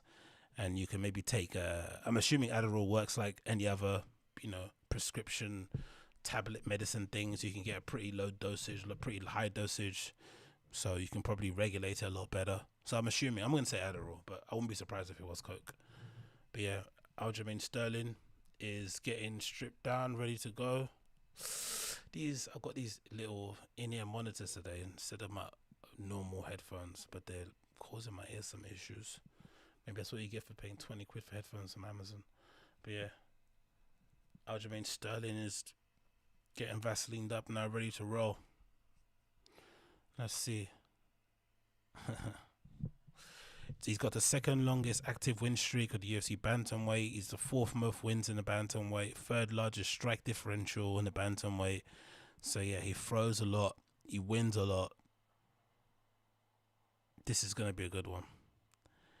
This might be one of Peter Yan's sternest tests, probably. What do you reckon? Yeah, I reckon so. Okay, Aljamain Sterling jogging in the octagon, getting his legs nice and warmed up. Let's see here.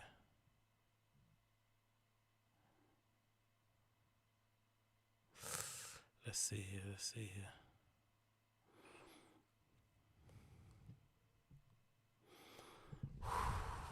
This should be a good one, man. God damn it, I'm feeling nervous for everybody.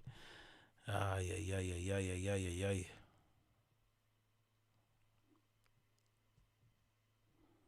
Feeling nervous here. Let me make sure this. Hey guys, show me some love. I'm loving the show right now. I'm farting into what? I don't know what my man's on, but whatever my man's on, big up you, Silly Goose Network. I guess big up you, mate. To some extent, big up yourself. Big up yourself to some extent. Big up yourself to some extent. Okay, let's get this up there and that. Alright, here we go. The lights are on. Got the nice little blue lights in the cage. Peter Yan's walking in now. Oh, Peter Yan's got like a little sexy snapback hat. He's got like a little silver gold strap on his snapback. It looks like. What's that mask everyone's wearing in the UFC? That weird sort of like Bane mask, like plastic. What is that all about? Interesting mask. Oof, here we go. Peter Yan's jogging in, ready to roll. To some extent. Oh yeah. It is going to be back-to-back Russian wins. What do you guys think? I'd love to know. Very religious, aren't they? Very religious. Got the old Catholic symbols there. I don't know how to call this one, honestly. I really don't know. This is going to be tough. Aljamain Sterling disposed of, Corey Sandhagen pretty swiftly in the previous fight. But again, was that because he caught him? Was that because he's better? Who knows? Peter Yan, pretty much took Jose Aldo out without much real effort. Completely smashed him. But I'm going to say, who do I have here? I'm going to take Yan on points. I know I shouldn't, but I'm going to take Yan on points. Yeah, I'm going to take Yan on points. That's mine. Petr Yan on points for me. Let's go. But yeah, I'll say Petr Yan on points. Let me know in the comments or in the chat room what you guys think. Who do you have for this fight? Aljamain Sterling or Petr Yan? Let me know.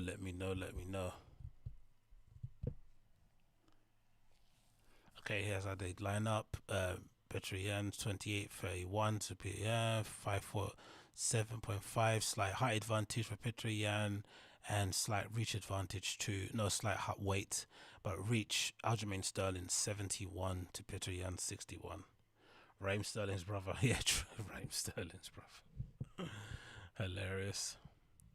Imagine if that was true. Imagine they were actually brothers. That would be so hilarious. But let's do this. Let's go. But I'm assuming Sterling's a pretty standard name in the Caribbean, right? I'm assuming. Sterling wins KO third round. Okay, cool. I've got Petr Yan by submission. I've got Petr Yan by decision. This is a 5-round fight too, right? Yeah, 5 rounds. Old Joe from Jersey.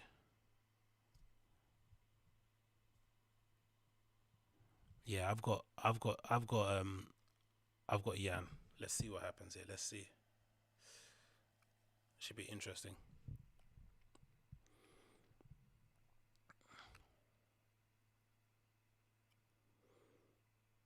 I wish there was fans, man. I wish there was fans.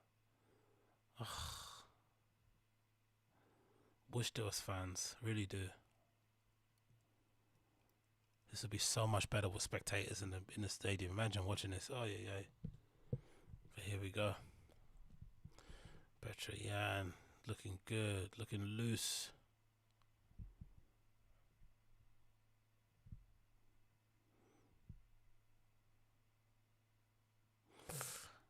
Looking loose, looking quick. Okay, let's do this.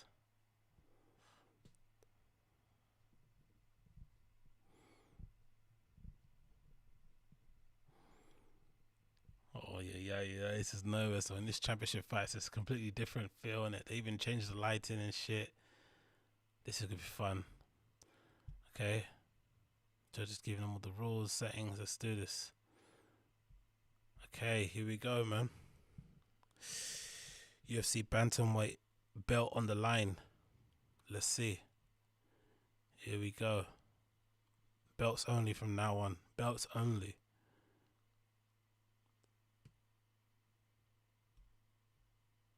There. Straight in. No touching of the gloves. Oof. Jesus Christ, they're buzzing around there, aren't they? Look at this. Aljamain Sterling. Oof. Good front, not good kick there to the body. Straight. Kicks there to the thigh. The pace is quick, innit? God damn. The pace is fast. Aljamain Sterling going for a lot of those calf kicks early on already. Buzzing in and around. Let's see it. Flinching. Nope. God damn, this is no joke. Oh, he's already going for the takedown. Single leg. Boom. Kick to the body. Oof. Aljamain Sterling there. Straight kick in between. Oh, yeah. Aljamain Sterling's throwing a lot already, man. Jesus Christ. And knee to the face there. Oh, it's Peter Yan went in. Jesus Christ. Aljamain Sterling looks on fire already in the first couple of minutes. Can he keep this pace up? I'm not too sure. Great kick there to the calf. To the thigh there. Calf thigh, wherever that area is. Jab there from Aljamain Sterling. He's backing up Peter Yan to the side of the cage, man. Peter Yan there with a kick to the body. He's already starting to swell up. Lot of red building up already in his stomach and his abdomen. Still push him up to the side of the cage. Aljamain Sterling with the pressure here. Kicks, punches. Oh, great work there from Petr Yan. Swept and took Aljamain Sterling right down to the ground. Great work. Great work. Aljamain Sterling now. Okay, cool. Looking for the jab. Oh, straight down the pipe there. Aljamain Sterling's crew. Oh, one knee to the face. Oh, yeah, he nearly got him there. Good reversal there from Petr Yan. Yo, Aljamain Sterling. He's looking good. He's looking good. He's come on. He's still, come on, Sterling. Brother, he's looking good. Oh, great. He's taking him down with ease. I've never seen someone take down Petr Yan this easily. Interesting. Wow. Knee to the body. Petr Yan reversing it. He's trying to get a body lock there. Get Aljamain Sterling's back. Interesting. He's got him on his back now. Second. Okay, what's happening there? Aljamain Sterling. Heading into the last 2 minutes. This is an action-packed first round, man. And there's still 4 more to go. I think whoever said third round is right. I don't think this is going to last the distance, man. These guys are too active. Great punch there from Petr Yan. He knocked him down with a right hand. Oh, Aljamain Sterling's wobbling. Oh, he knocked him down there with a right. What a ground. What an opening round. Holy smokes. Petr Yan's got some power in those hands, bruv. Oh, great trip there. Amazing trip. Oh, yeah. Great trip from Petr Yan. This is pure martial arts, isn't it? This is amazing to watch, man. 2 high-level dudes. Punch to the body there from Aljamain Sterling. He's trying to do a judo takedown. Oh, wow. Look at that. Amazing work there from... He's trying to go for a heel hook. What's he doing there? What is this? What the hell is this? He's got his head in a vice grip and he's hitting on his body. What an amazing... What is this? This is incredible. Wow. I have no idea what the hell's... Oh, great body kick there from Petr Yan. Great kick there, side kick there to the calf. Oh, he's got him on his back again. How does he keep doing this? This is great. How does he keep doing this? It's called skill, Agostino. It's called skill. Oh, wow. He slammed him there to the ground, head to the canvas. Yay. Brilliant work here from Petroyan. He's ending around really well, to be fair. He's ending around really, really good. Has to be said. He is ending the round really, really well. What's he trying to do? He's trying to grab one of his legs? What's he doing there? What's happening here? Knees to the face. Oh, spinning with back, spinning elbow. Jesus, what a round.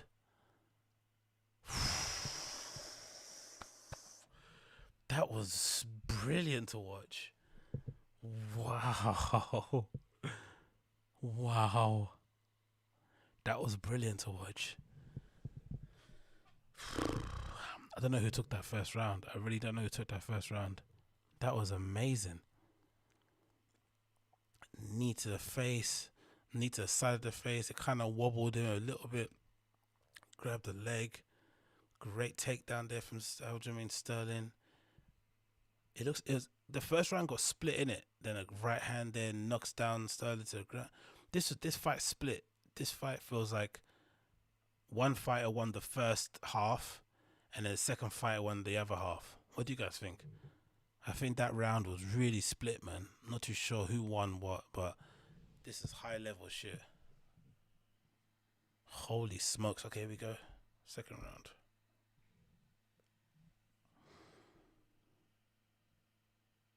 Okay, let's do this.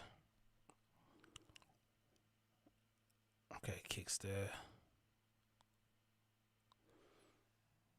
Oof. Just move this a bit.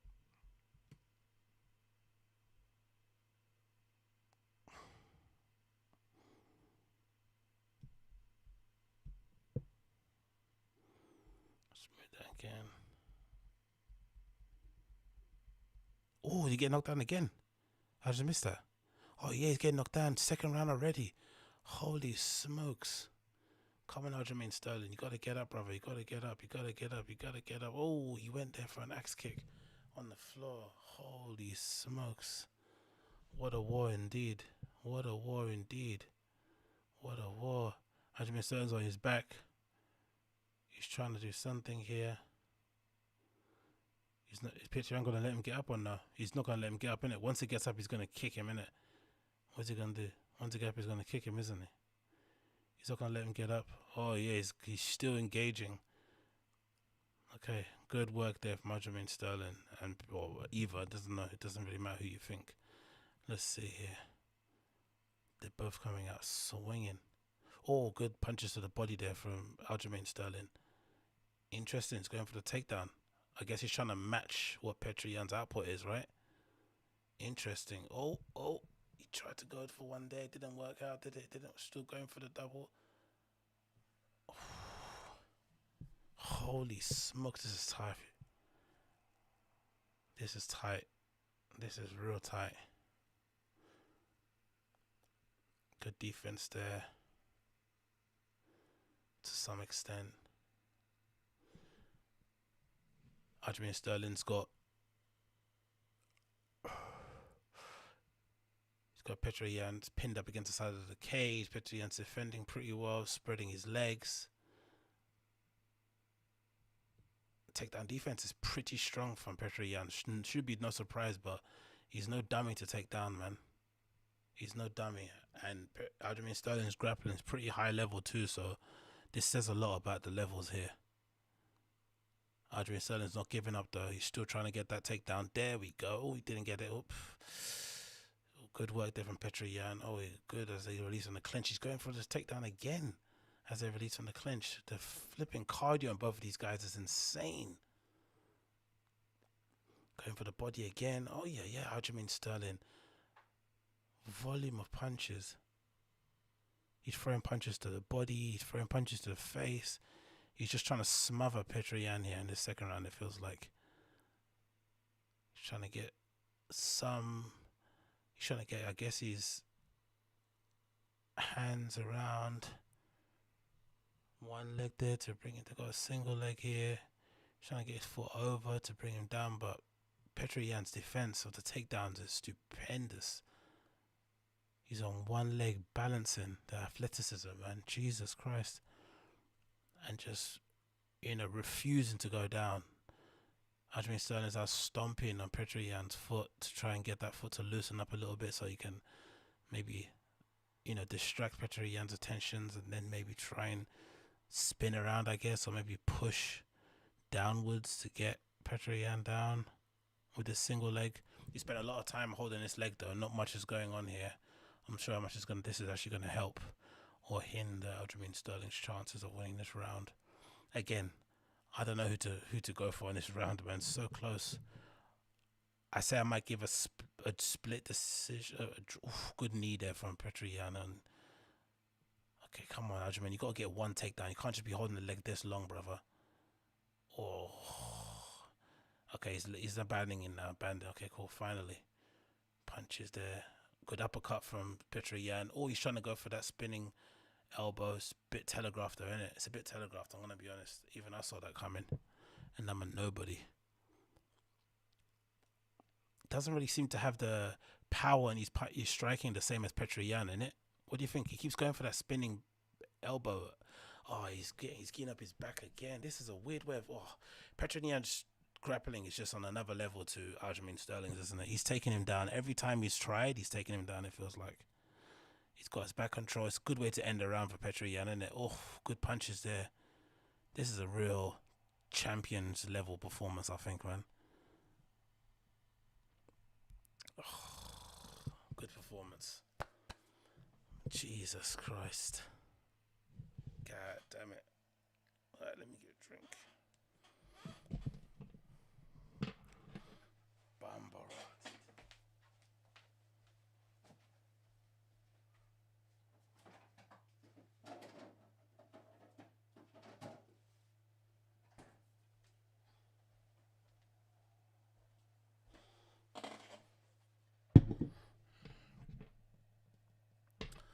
Okie dokie.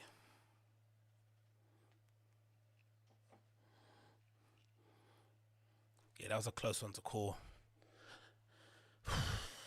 Maybe, do you say split decision on both rounds there, opening ones? Would you give that to Petr Yan? Who do you give that one to? I don't know, man. Close one to call. Okay, let's be back.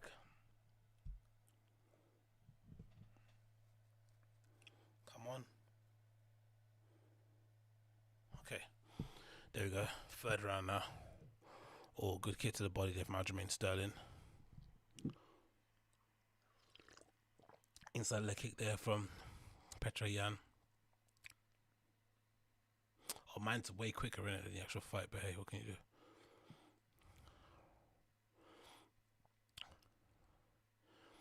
Aljamain Sterling doesn't seem to have the level of striking that Petr Yan does comparatively. Or am I making an error there? Oh. Good punch to the body there. That trip was amazing. That attempt at a trip. Good elbow there to the body. Aljamain Sterling, they're going for the jab again.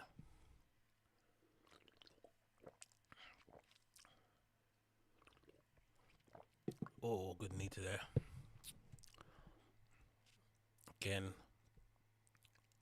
good exchanges. They're both standing in the middle of the octagon.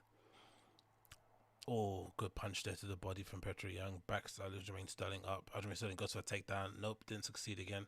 Has he done one successful takedown so far in this fight? I don't think so. Oh, unlucky. Kick to the groin. Here we go.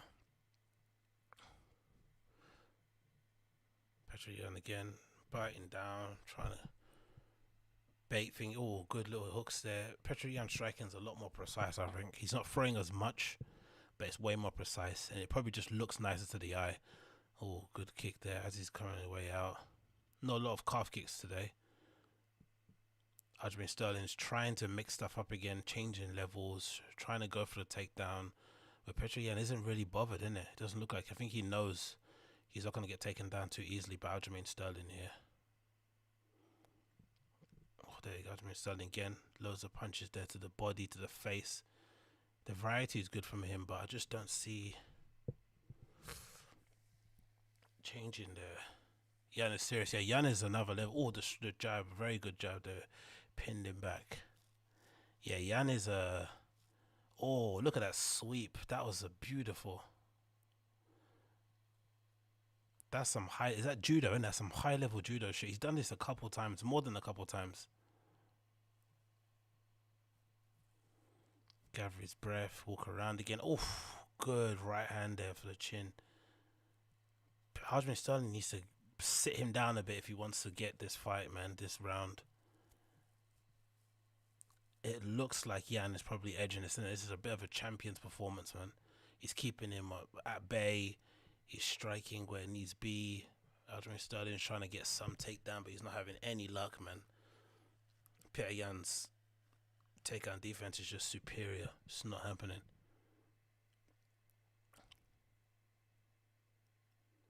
Just not happening. Aljamain Sterling aiming below, going up above again. Oh, let go of the single leg and knee up there as he's coming back around. Oh, Aljamain Sterling spinning and falling. I'm not sure if they got hit there or was that a fall. Again, another judo sweep. Wow. Wow. This is really good, man. Petr Yan is awesome. It has to be said. I didn't rate him before, but he's really good, man. All round is just amazing. From the striking to the wrestling to the judo. We haven't seen much of his, you know, jiu-jitsu, but I imagine it's high level. God damn, this is good. This is really good performance from Petr Yan. Question mark kick there from Aljamain Sterling. Oh no, he went for the takedown again and then he left his neck exposed. Oh, he's gonna go. What's he gonna do there? Oh, punches to the face. Leg sweep again. Yeah, Petr Yan's boxing is better too. He's covering up really well, absorbing a lot of the punches on his gloves. Good defense, isn't it? Covering up that side, you know. Yeah, Aljamain Sterling just looks like he doesn't have the pop the same. He's tiring out a bit as well, and he looks a little bit fatigued. Petr Yan looks like he's enjoying himself. Punches to the body, punches to the calf. Yeah, Aljamain Sterling just doesn't have the same amount of power, it feels like.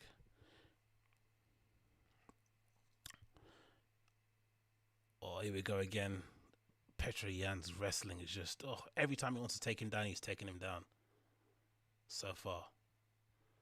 Good round, man. Good round. Yeah, Petr Yan won that one. This is a real championship level performance, man. Come on, Aljamain Sterling doesn't really have any answers in it. This is really good from him.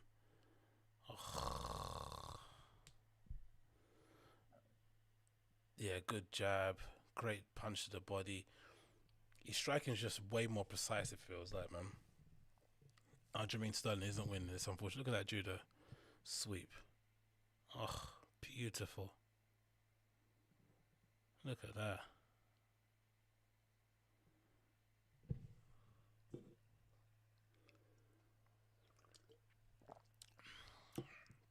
Isn't looking good, man. For Aljamain Sterling, he's probably won one round so far, I'm assuming. If you're being generous, right? Maybe one round.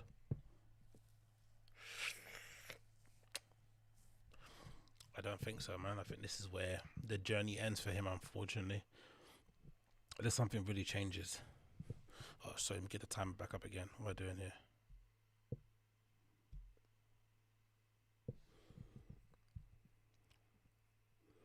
Okay, fourth round.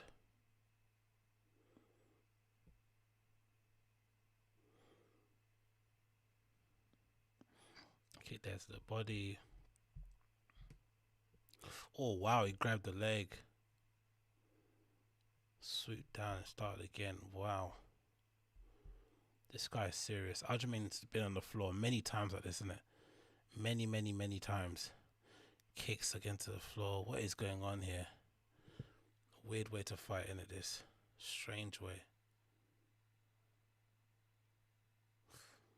He's got to get up, man. He's got to get up. He's got to get up. Yeah. Oh, as he comes up, he gets a knee to the chest.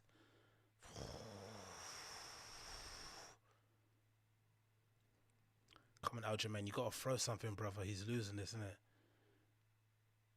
He's losing this. Come on, he's gotta throw something. He's gotta connect to the face. Nothing's really connecting. It feels like the bodies are doing. He's doing really good in the body, but Petr Yan just looks like he's got more pop and power to everything that he's striking with.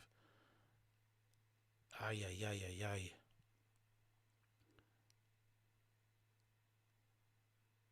Now Petr Yan's in the middle of the octagon, controlling things, backing Aljamain Sterling up. Another flurry from Aljamain Sterling, punches to the body and to the side of the arm. He's trying to sweep and take down Petr Yan. It's not happening. It's not the same. He just hasn't got it technique-wise, skill-wise. I'm not too sure what it is about the takedowns. It's just not going for him. It seemed good. It seemed like he was on. Oh, good left hand there. Stiff left hand for Petr Yan too. It seemed like he was a lot better. His striking had a lot more pop to it in the first round. Maybe he just gassed himself out. I don't know what's happening, but he doesn't. It looks a bit laboured, isn't it? Sterling. I think if he gets hit one more time with that right that he got before, he's definitely going to be lights out. He's trying to grapple again, pin Petr Yan up to the side of the cage. This probably isn't the most advantageous place he wants to be.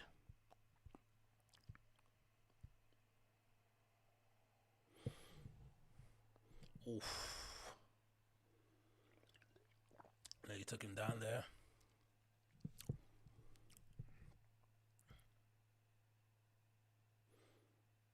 Okay. Punches and bunches. Punch again there. Nope. Nearly again.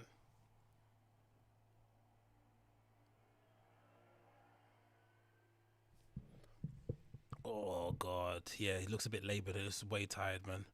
Petr Yan's just picking him off here at ease. Controlling the octagon. Aljamain Sterling, mouth open. Still coming forward though. He's got a heart of a lion, man. He's still coming forward. His mouth is open though.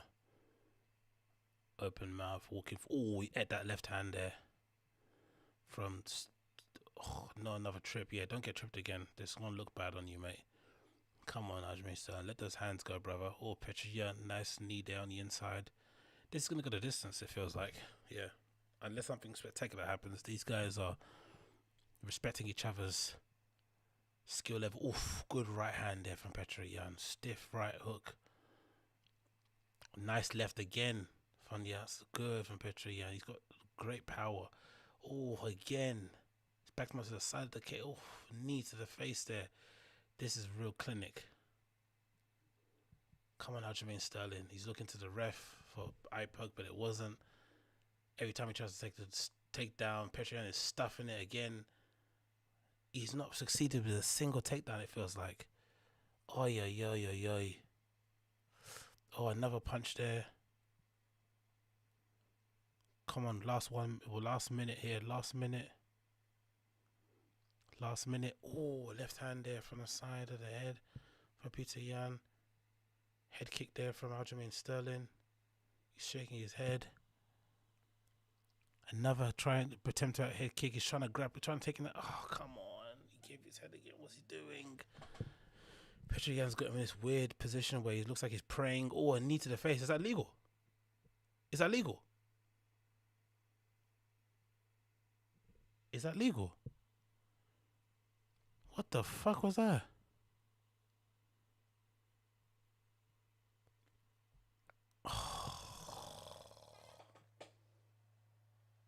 What the hell was that? He kneed him in his head. Is that legal? Was his knee on the... both knee... illegal. That's illegal. So he's got to have his hands on the floor, right? Bloody hell.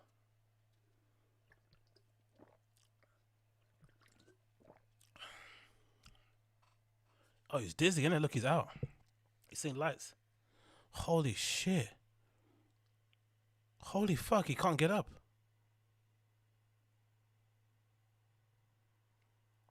Holy shit.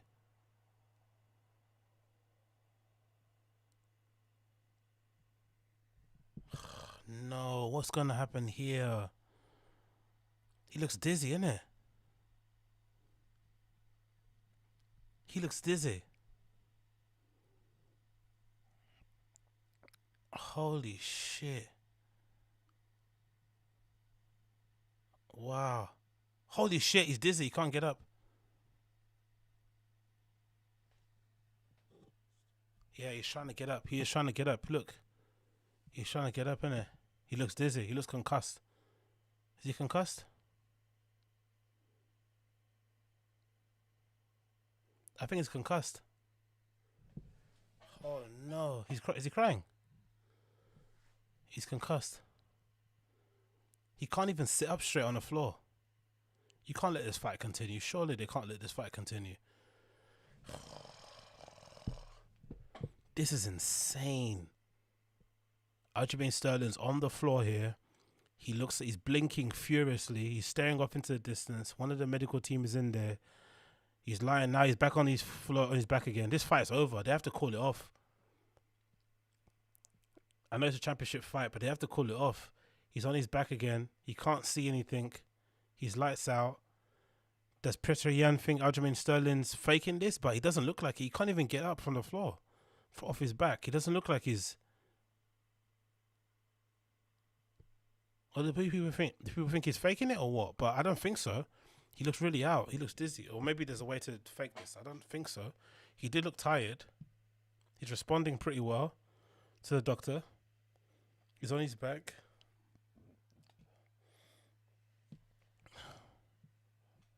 Holy shit. They're going to call this off. No contest. It's done. Holy shit. It's over. Petr Yan. What happens? Does it mean that he gets stripped of the belt?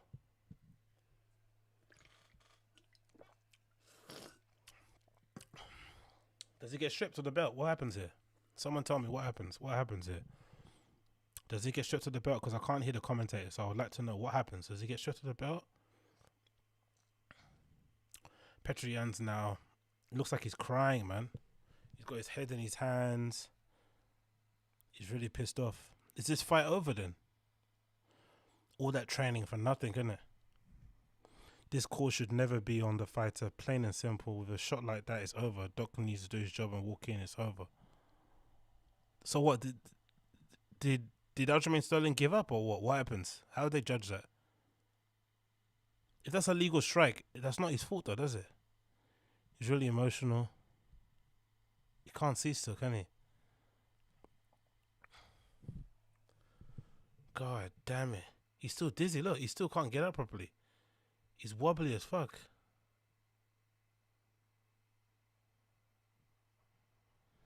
Jesus Christ.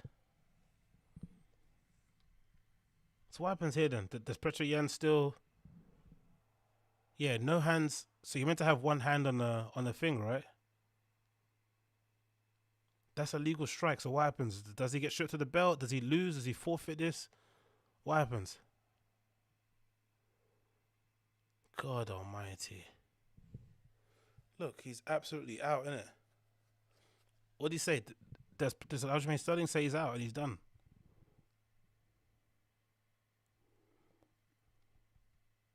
Who makes the call then? Does he make the call? What is going on here? Let me read this thing. Let me see what's happening. What the hell is happening here? Does that mean he forfeited it? Clearly illegal knee, clearly on purpose. Of course. So what happens then? Why is he still... What is happening with the rules? So it's meant to be a rematch.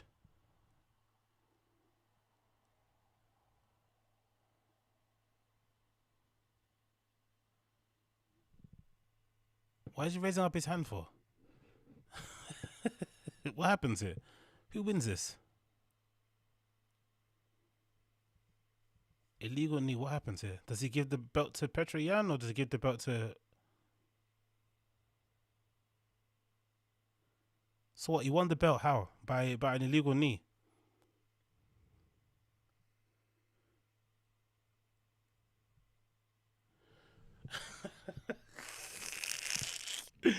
Dana White is pissed off.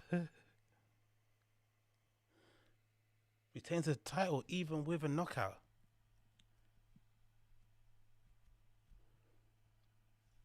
So why is Dana White putting the belt around him? So Dana put the belt around him. Why?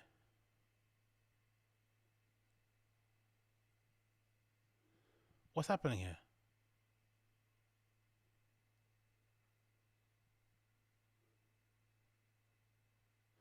What the hell is happening here? So he retains the title even with the NC. What's the NC? What's the NCCT? Longo finally has his third champ. LOL. Insane. For anyone taking bananas about Aljo not accepting it. Smith continued. Lost the title. Jones said fucking never got a rematch. Bunch of tough fatties talking about Jan is a pro. He needs to know the rules. He lost the belt. Tough luck. Run it back. But this is a clear loss. Okay, cool.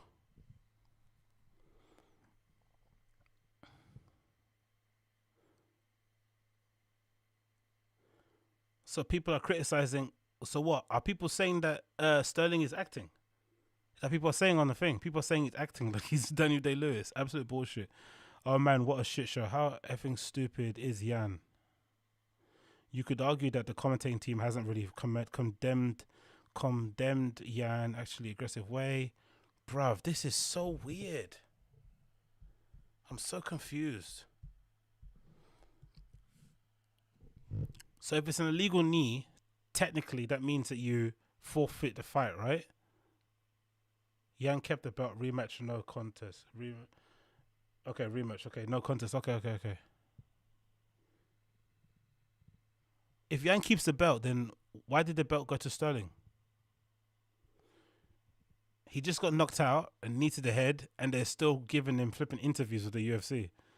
This is so bizarre. I don't understand this, man. This sport is so odd. He should be sitting down in his changing room trying to gather his thoughts, and they put him in front of a TV and microphone to tell him to talk. This makes no sense. It's not an intentional knee. No fighter would intentionally do that. The belt of shame.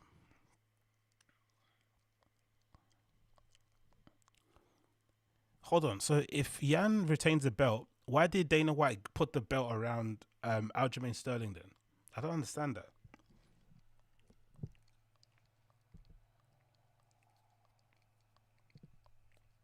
This is really sad. Aljamain's going to get a rematch, and it didn't look like he deserved it. True. Sterling is a new. Whoa, from my vantage point, Sterling was losing that fight. It looked like Peter Yan had won most of the rounds. He was probably going to win the final round, and then the last, he did that knee, and he calls the fight off. But more likely than not, Petr Yan is definitely the higher caliber fighter of the two. So if they run it back, most likely the belt will change hands. But it'll be funny cause I don't know if there's a stipulation for a rematch. It'll be interesting to see if Aljamain Sterling ducks the next fight and just carries on to fight somebody else, because effectively Petr Yan is going to take that belt straight back off him again. This is so odd. This is so strange. Aljamain is going to get UFC records say so. Yeah, exactly. The records is what matters. Anthony Smith is so fucking mad right now. Jan should at least apologize to Aljo. Real talk, that piston right and hook dropped Aljo early was probably a concussion already. Aljo should by no fucking means get the title. It needs to be vacated. Exactly. Be vacated. This whole thing leaves just the worst taste in my mouth. People are saying online that was illegal. Bruv, this is so strange. Illegal. The knee was illegal. Sterling couldn't get up. Bruv, this is so odd, man. I don't understand. Let me see what people are saying on your twit. This is so bizarre, man. Wow. Aljamain Sterling sitting here now having in-depth conversation with bloody Joe Rogan. This is so bizarre. And he just got kneed in the head.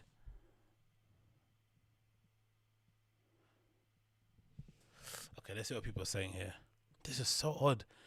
And Petr Yan didn't even apologize, did he? He didn't come over and say sorry. He didn't do anything. But somebody's alleging, people online are saying that supposedly the punch that knocked down Aljamain Sterling is what probably caused him to be concussed in the first place. It wasn't just a knee, which makes sense. So some people are arguing that, he was already on the way out anyway. So maybe the belt should just been vacated. It should just been a no contest and then you move on. But I don't know. Yeah, it's odd, isn't it? But I guess because the belt's on the line, it has to change hands one way or the other. But what an odd thing to do for some, especially if someone with Petr Yan's experience. Why would he do that? He was already winning the fight anyway. There was no need. It's what people are saying online. Let's see what their vibe is here. The consensus online is what? Aljamain Sterling is a new UFC champion after illegal knee disqualified Petr Yan. Because usually those illegal knees, you see that happening when somebody's losing the fight, innit, right? They'll throw something illegal because they're just getting frustrated. You should never ask your corner the rules mid-fight. Due to an intentional foul, Funk Master MMA is a new bantamweight champion. That's it. The doctor was called off the fight after speaking to Aljamain Sterling, who was struck with an illegal knee by Petr Yan. You getting an illegal knee on Sterling while he was on the ground. Yeah, man, what an odd fight. What a bizarre fight. Holy smokes. Holy smithereens. What a bizarre fight. Sterling said what? What an odd one, isn't it? Due to illegally, that was a very illegal. Okay, Michael Che is an actual fighter. What did he say? That was very illegal. It doesn't get much worse than that. Yan was already flirting with danger by throwing those axe kicks when Aljo was on the floor. True. The doctors made the right call. You can't let the fighter make the decision to continue after taking a shot like that. Okay, that makes sense. An actual fighter said that, so that makes complete sense. I get that. ESPN, Tony Ferguson said, keep your chin up, dude. You were working the whole time. Oh, what does he want to fight him? Shit happens. Add a new. Petra, why do you need elbow in the head? Sterling, after hearing his champ, if he fights it, if it's over. That's funny. Petra literally threw the title away. Exactly. Dana White, after watching Petr Yan v Aljamain Sterling, end this disqualification. Exactly. Hilarious. Honestly, what a bizarre way to end. How do you throw away the title like that, man? So strange, isn't it? I'm so confused why somebody would do that. Honestly, I'm so confused. Wow.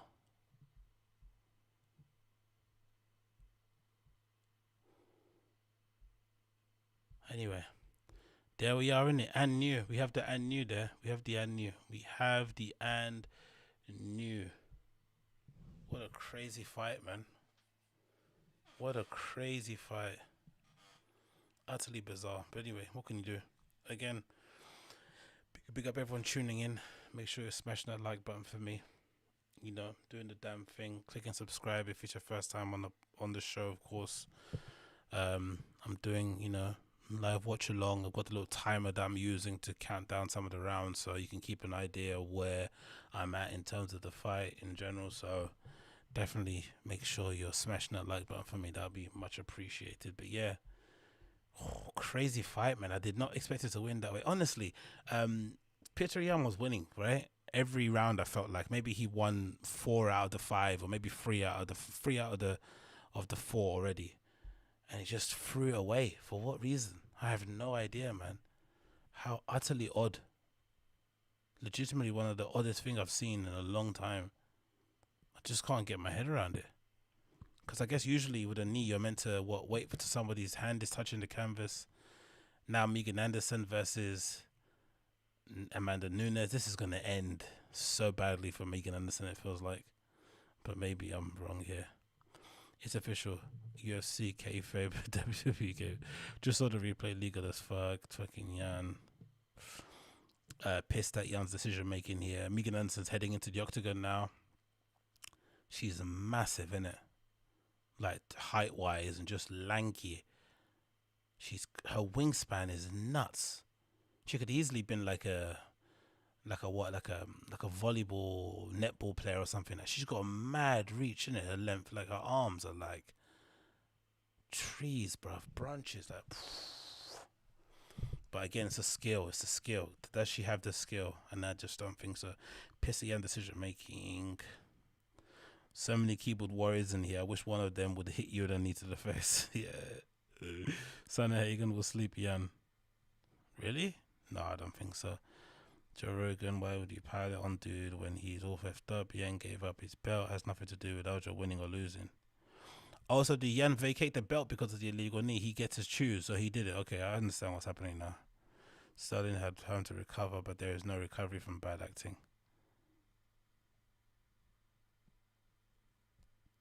People are blaming Aljamain Sterling. Do people think Aljamain Sterling was faking this? I don't understand. I saw somebody get a knee directly into the temple. He looked dizzy, man. He looked like he was out. Motherfucker, that DQ finish effed up all my parlays. You have to treat situations like this as disqualification loss. If you didn't, guys would just happily do shit like that and take no contest. Zero excuse for throwing at that knee. Nunes is such a great fighter. Megan, Gold Coast. Yeah, I don't know, man. Anyway, let's move on. Megan Anderson versus Amanda Nunes now. Let's do this. Bro, Megan Anderson is very stiff looking, isn't it? She walks very strange. Hands to the side of her body. Doesn't move them at all. Let's see anyway. Maybe she can change things up again, but she looks very stiff. Just like, I've never seen her walk. She walks like that. Walks like with her hands to the side of her body.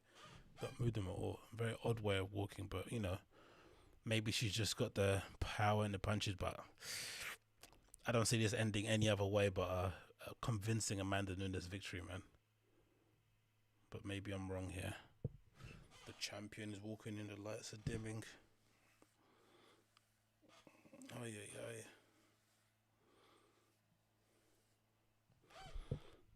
Okay, let's see this. Amanda Nunes is heading into the octagon now. Let's see this vibe. So far from what attributes wise, what Amanda Nunes like trumps everything that Megan Anderson can offer, right? Jiu-jitsu, striking, grappling, like she's just above in terms of skill wise. So this should be very one-sided, but again, who knows? Oof, Amanda Nunes looks serious, bruv. Hood on, look at that gaze. She means business, bruv. She just had a kid. You know, when you're lasered in, you know you have a family to look after. This is legitimately the person in front of you is taking food off the plate. Look at her. She's just staring directly down into the camera blankly. I'm excited, man. She looks like she means business. Oh, Amanda Nunes. Let's do this.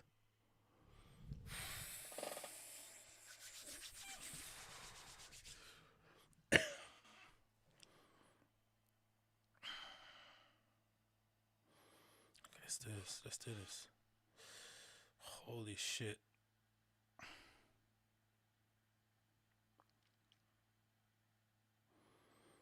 Holy shit.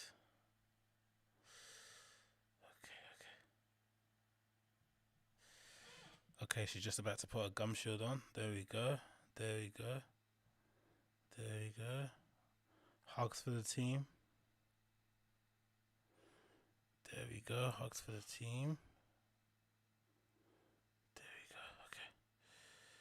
Oh, this should be good. What do you guys think in the chat? Amanda Nunes versus Megan Anderson. How quick do you think? Okay, here's a tell the tape. UFC bantamweight featherweight champion, longest winning streak in the UFC women's history, 11. The #1 pound for pound female fighter in the world. Yeah, what do you guys think? What's your predictions? I'm saying this doesn't go past round 2, personally. I don't see any other person winning this apart from Amanda Nunes, but maybe I'm wrong. Let me know in the comments down below. Let me know.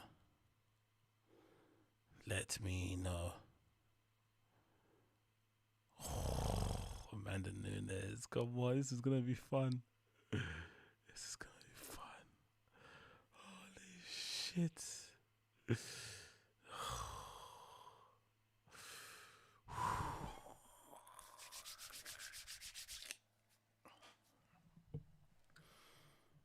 Should be fine. Holy shit. Okay, let's do this. Everyone's getting warmed up. Nice and limber, nice and loose. Bouncing on the spot. Tell the tape. Amanda Nunes is 32. Megan Anderson 31. Megan Anderson's got the height advantage 6'4" to Amanda Nunes is 5'8". Weight the same. And then reach 72 to Amanda Nunes 16. Okay, Amanda Nunes' reach is pretty good, to be honest, considering her height. She has pretty long arms, so this is very interesting. Not as much difference in terms of their reach, oddly enough. Okay.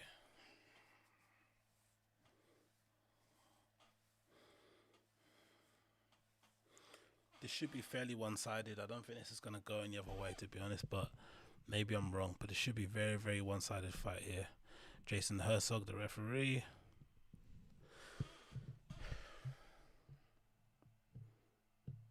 But yeah, what does everyone else think? I would wonder.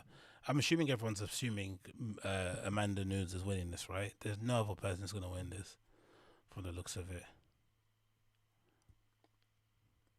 Maybe there's some bad luck involved because they've both got the same sort of braid style. Megan Anderson has her braids coming down just over her shoulders. Amanda Nunes has them coming into a ponytail. Maybe I'm clutching at straws here, but that might be an issue. They've kind of both copied each other. I don't know. Who knows? Oh.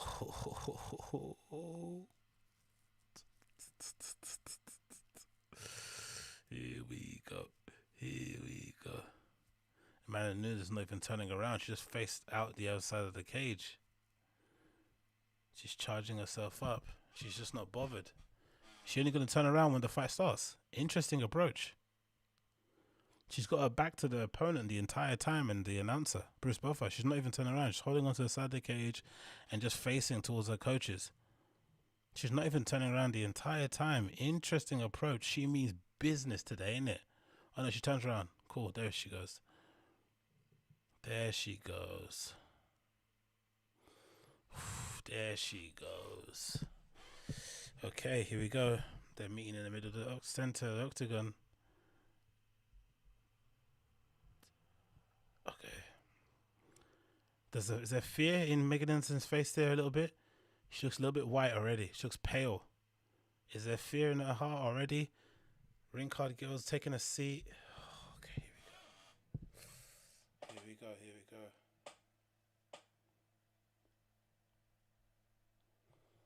Okay. Touch gloves. Jesus Christ, this is an interesting one, isn't it? This one. What are they gonna do here? Megan Anderson's already taken up the middle of the octagon, putting pressure on Amanda Nunes. Amanda Nunes already going for the low kick here. Megan Anderson already.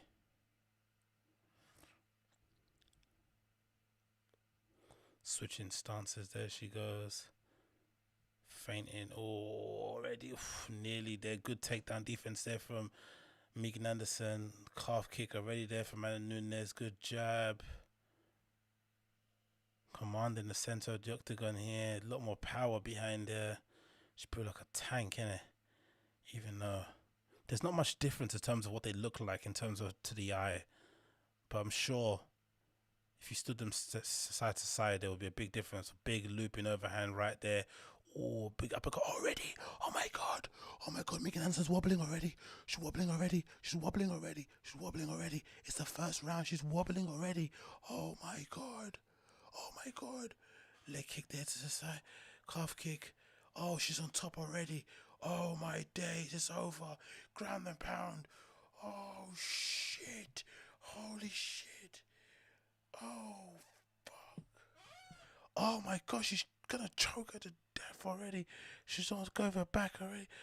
Oh my God, Megan, and come on, Megan Anderson, you gotta survive a round, man. You can't let yourself go out like this, Megan. You can't go out like this, Megan. Come on. Oh, this is embarrassing, bruv. You can't go out like this. The first round, you can't go out like this, Megan Anderson. Oh, Megan, baby, what are you doing, girl? Oh, she's already in a triangle. She's done. She's done. It's over. It's over. Holy shit. Holy shit. That is so embarrassing.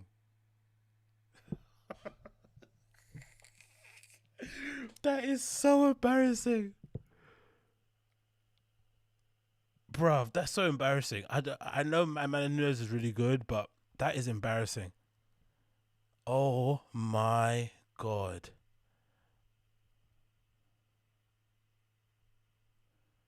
Oh my God. Oh my God.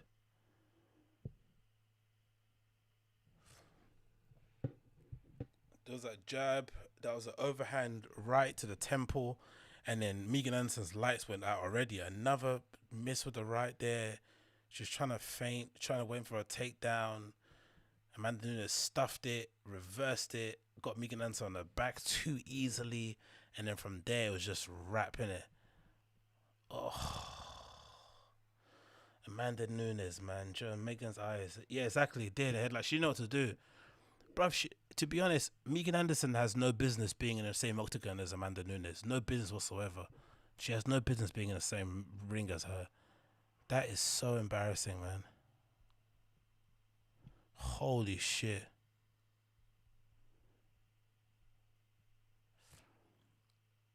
I don't know why, but I can't stop laughing. It's like having a baby is the best place, man. It's like a freaking. Look at Dana White's face. Look at Dana White's face behind Amanda Nunes. What's the point of putting on that fight? Did Amanda Nunes even sweat?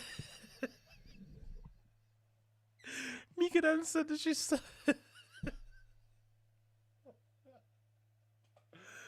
Holy shit. Holy shit. That is so embarrassing. Oh my God. I feel so bad for the girl, honestly. But Jesus Christ, Megan Anderson, man. That is so embarrassing.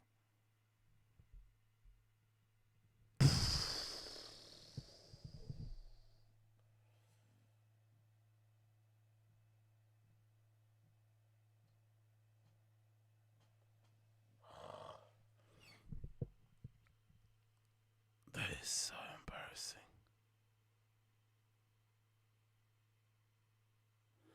Megan playing with the daughter when she just got banged.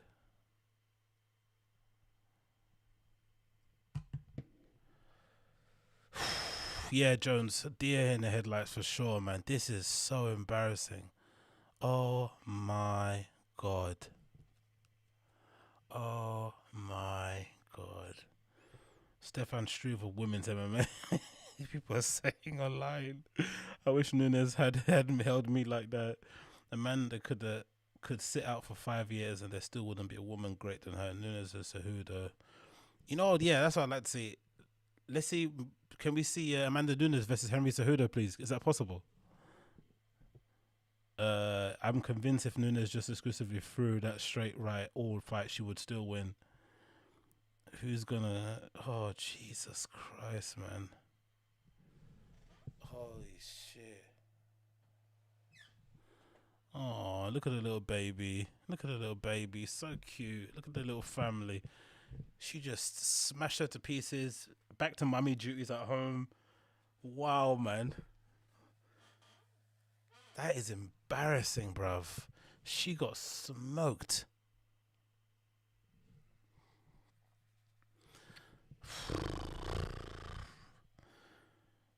For me, can I say anything to do?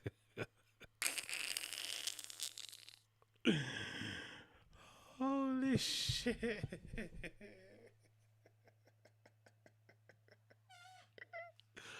I can't believe that, honestly. I cannot believe that. We should never have thought that fucking Megan Anderson had a chance, man. This was pure and utter destruction from beginning to end. But yeah, big up, man. Oh yeah. I don't know what to say. I don't know what to say. You know what, right? I have a feeling if Amanda Nunes just told herself, "I'm just gonna strike this entire fight," she would have won anyway. If she didn't do anything, you know, no jiu-jitsu, just decided, "I'm just gonna strike the entire fight," she would have still won. I'm guaranteed. I'm sure of it. Holy shit.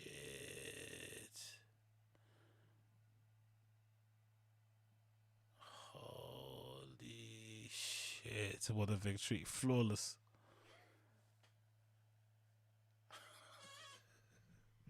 Megan had reach advantage. Mate, that is it. Only thing that she had was reach advantage. The reach advantage was oh,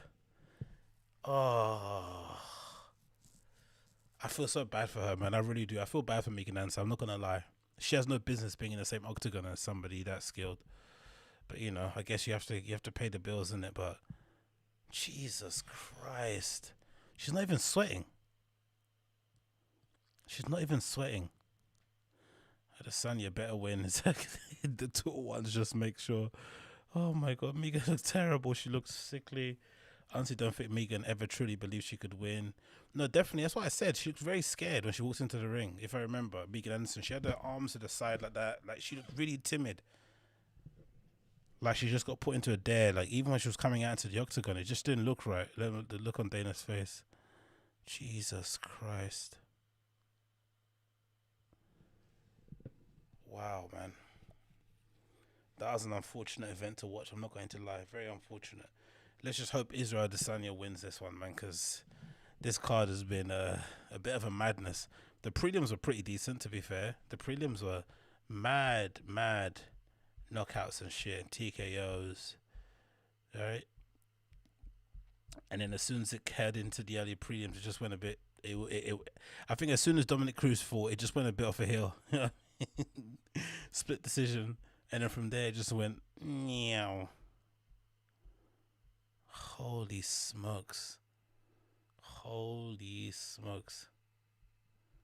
What a bizarre fight, man. I don't know. Again, big up everybody tuning in. If it's your first time, make sure you smash that like button for me. UFC 259, we're at the last card. We're at the last fight now on the card. Jan Błachowicz versus Israel Adesanya. UFC light heavyweight middleweight championship. So let's see, man. But yeah, I'm hoping Israel wins. I wouldn't mind if Jan wins either. He seems like a cool dude. It'd be a great way for him to sort of like end his story. But Jesus Christ, man. What a mess. What a mess. The Aljamain Sterling fallout is going to be interesting going forward, I think. But let's see what happens. Holy smokes, man. People are getting smoked left, right, and center. Oof. Honestly, just imagine what it must be like to be in Megan Anderson's changing room right now. She was in the fight for what? A minute? 2 minutes? She looked completely outclassed from the moment they started throwing punches. The moment she got hit on the side of the temple, the first punch, her eyes already were flipping wide open, you know, looking for some sort of help and assistance. She, like, it was just such a one-sided affair. There didn't seem to be anything that I saw there that would convince me that she had a chance to win. She tried to take flipping Amanda Nunes down. Amanda Nunes easily reversed it. Just be pure strength. Just flipped her on her side. And then as soon as she had her back on the floor, there was no changing it. There was no reversing that situation. Like, honestly, so bizarre. Wow. Honestly, wow. Wow. This is amazing, man. She'll retire the top. This Sky spoiled for me since that Jan and Aljo fight. True. Honestly, that was really good, man. But yeah, big up Amanda Nunes, isn't it? Big up that lady. Let's move on. Oh, have you guys seen this? This is pretty funny. A supposed drug deal caught live on camera. Look at this. This is pretty hilarious. So this is a news broadcast allegedly, right? And look what happened. Let's make sure the noise isn't too loud. Look at this. People who've been doing this for a long time, and remember the other big, the Blizzard of '78. Been doing this for a long time, and remember the other big, the Blizzard of '78. Ugh, I don't know why it's not doing that. Why can't it show it? For some reason, is it showing it? Can you not see that? What is happening there on my screen? Oh, something happened to my screen. What's happening here? interesting, isn't it? Display.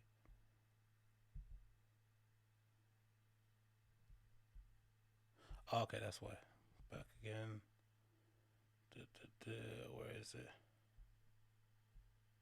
Where is it? Where is it? It's not there for some reason. No. Oh, for some reason my screen has gone off of this flipping Google Chrome bit. I don't know why that is. Let me see if I can get this back up again. Bear with me 1 second. Take the work. Come on, where are you? Huh. What is happening there? Interesting.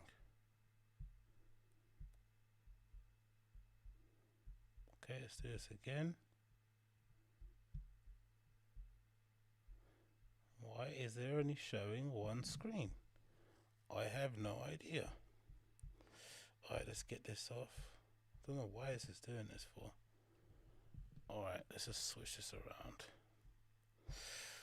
Oh, this is being annoying. Why is it not showing me the other window here that I need to get loaded up? File, download, notes. Okay, some Showtime clips here. Let me see. Why is that not working? I have no idea why that isn't working properly. Utterly bizarre. Maybe I've got to start it again.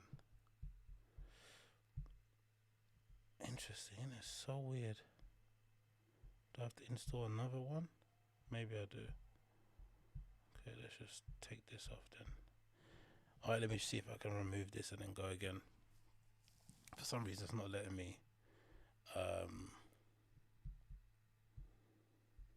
It's not allowing me the option to put the screen capture on there. The fuck is this? Hello. Yeah, what's up, Ava? What's the deal? We are watching UFC 259. I'm trying to get my screen back on, but it's being annoying. But it should be sorted out very soon. Of course, if it's your first time checking out the show, make sure you're smashing that like button for me. That'll be greatly appreciated, of course. You know the vibes. You know the vibes. What's window capture call? Source. Alright, let's see. Can I get Google? There we go. It's working now. Holy smokes, that took a while, innit? Alright, there we go. It's working. We have it back up and working. Window capture. Let's get this back up. Let's get rid of the tabs. No point in people seeing that. Yes, okay, cool. This should work now. It should work properly. So, have you guys seen this? I'm pretty sure you have. But let's see this. Let's watch this back again. Let's put this back here. Look at this. This is hilarious. For some reason, my camera is over there. Okay, let me move this again. Ay. Underneath my webcam. Cool. Is that alright? There we go. Cool. Look at this. People who've been doing this for a long time and remember the other big the Blizzard of 78. Look at the background. How to deploy.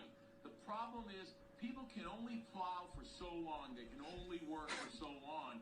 You can't push them. I assume that's fake, right? More than likely, right? I'm on that screen. Yes, I liked it. I'm assuming that's fake, right? Don't you guys think that's fake? Most likely it's fake, isn't it? It's a newscaster, and behind him in Massachusetts, it looks like appears to be a drug deal. People who've been doing this for a long time and remember the other big the Blizzard of 78. They understand how to deploy. The problem is people can only plow for so long. They can only work for so long. You can't push them. We'll talk with Worcester City Manager Michael O'Brien when we get back. What's the commentators laughing? I'm not trying to lay a guilt trip on you. You can back me up on this one too. I shall. That's hilarious, isn't it? I think that's fake. I'm assuming it is. Anyway, Israel Adesanya's walking out now. But yeah, I think that's fake. I'm going to say it is fake. It just looks too unbelievable to be true, to be fair. They're conducting a full-on drugs deal behind these flipping people that they're reporting. Oh, Jesus Christ. But maybe stranger things have happened in it. Let's see if we can get that taken down a little bit. Cool, there we go. Move that screen up a little bit there. Okay, Israel Adesanya's coming in now. Taking off his t-shirt and shit. Feeling nice and comfy. So much to comment on this week, mate. Don't even get me started. Don't even get me started. It's an absolute madness. This card alone is going to probably feed a lot of people. This is going to pay for a lot of people's mortgage. Let's just say that. The debate about Aljamain Sterling and stuff. Oh, look at Izzy's nipples. Are they the same? You still got that little, anomaly there, it looks like. Anyway, let's get back to the fight card. Let's get back to what matters. The main event. The one everyone's been waiting for. Okay, let's do this. Come on. This is what we want to see.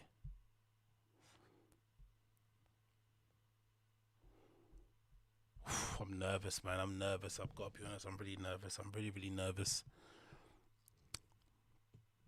Like I said, I think they're both pretty decent dudes, Israel, of course. Jan seems like a solid dude. So let's see. This is going to be interesting. What exactly ends up happening here in this octagon?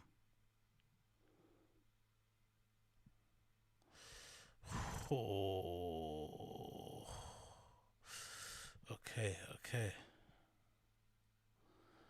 Okay.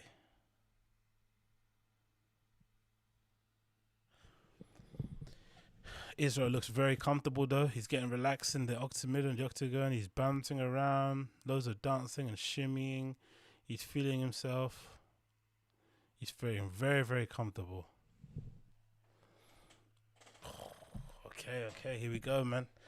Big up everyone that's tuning in, of course. Make sure you smash that like button for me. That would be greatly appreciated. Last fight of the card here. Israel v. Jan Błachowicz. This should be the vibes. Come on. Feeling nervous here, man. I'm feeling nervous. I'm hoping everyone else is feeling as nervous as I am. Because goddamn.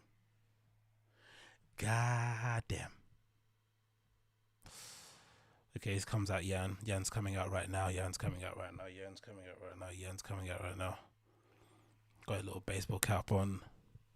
I guess this is a UFC champion's hat, I guess, isn't it, right? It's got the little gold brim underneath with the little gold back strap. I like the UFC tracksuit. I've got to be honest, I'm not mad at the UFC. Oh, yeah, it is a UFC. It's a UFC champion snapback hat. Okay, let's do this. I'm not mad at the tracksuit. I've got to be honest. The tracksuit is pretty nice. I'm not mad at the tracksuit whatsoever. Mate, to be honest, Jan is huge compared to Izzy, man. He's easily got what? He looks like he's got at least 10, 20 pounds on him. Obviously, he had to cut weight beforehand, but he looks massive, bruv.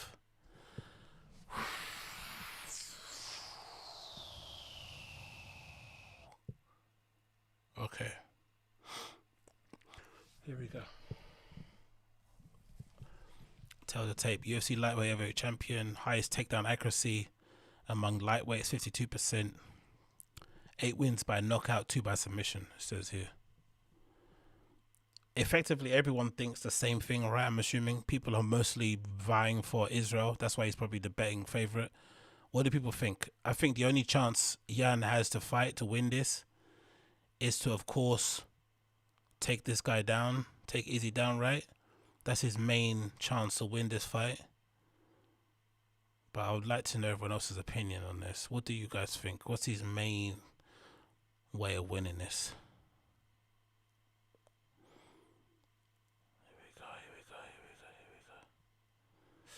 Okay, tell the tape. Jan is 38. Wow. Israel's 31. Then there's that old 6'2" to Izzy's 6'4", a couple of inches on there. 205 to Izzy's 200.5 pounds. 78 reach on Jan, and Izzy's got a longer reach, 80. Wow. Okay. Let's see this. He wants to be champ. Let's see if he can be champ. This is going to be interesting. Holy smokes.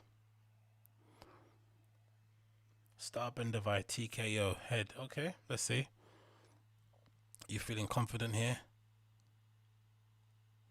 Head kick. Interesting choice. Oh, Herb Dean's the referee. No.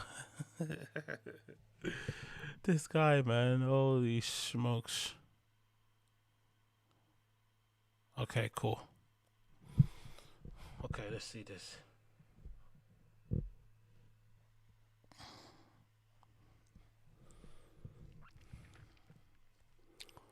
Bombarated. I don't know. I'm assuming this is an easy win because he's just got more tools in his arsenal, right? He's just got more tools in his arsenal. So I'm assuming this is probably going to be an easy win as opposed to a Yan win.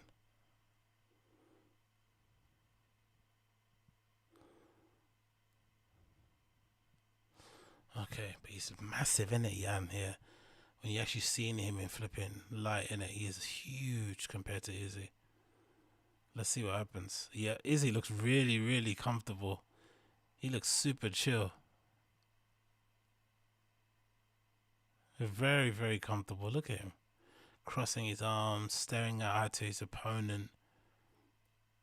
Centering himself, breathing in and out. He looks like he's made for this. This is his stage. I'm going to show you exactly how great I am. Okay. He's not even blinking a minute. 25-pound difference. Yeah, from what I saw anyway, that's what I saw. No, I'm saying this thing. I don't know if that's true. I'm saying it. I think maybe from when he cut weight to actually walking in the way. I don't know if he gained 20. Let's say 10. But he does look bigger in terms of just the frame and his overall size. Yan does look a whole lot bigger than Israel. I'm not too sure by how much, but he definitely looks way, way bigger. That I don't think it's hard to dispute that one, but let's see.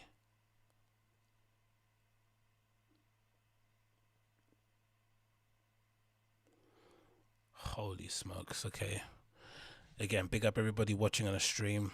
I'm going to have the little timer here so you can kind of see where we kind of at on this fight. So you can kind of watch it along as well. So as the fighters head off in the middle here, square off against each other.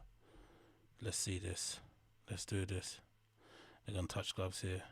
Let's do this. Okay. Here we go. For the UFC Light Heavyweight Championship. Jan Błachowicz versus Israel Adesanya. We're getting ready now. We're getting ready. Okay. Here we go. Let's get the timer up there.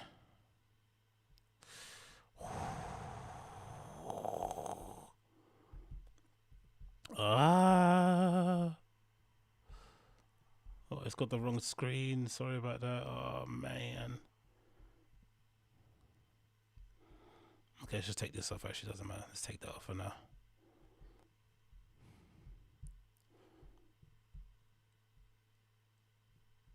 Oh, shit.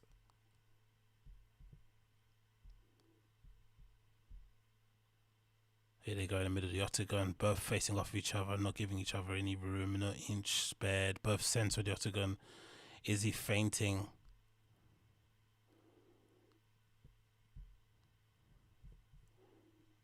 Giving him looks. Okay. Is he fainting still? Giving him looks. Trying to go for a calf kick there from Jan Błachowicz.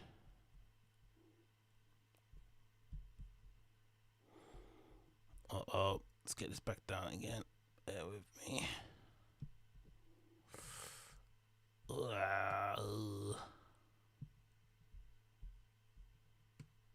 Oh, nice overhand there by Jan.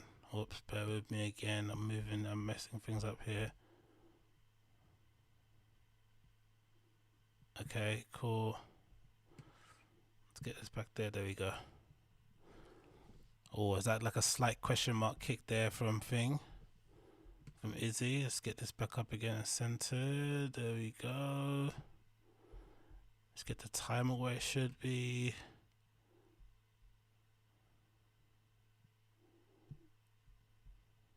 Or maybe up there.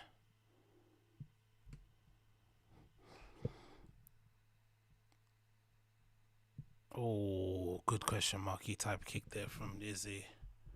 His feet, he's getting his range, and he's finding his range, trying to find his range. A kick there, Yan is staying tight. Good defense. They're both operating in the center of the octagon here.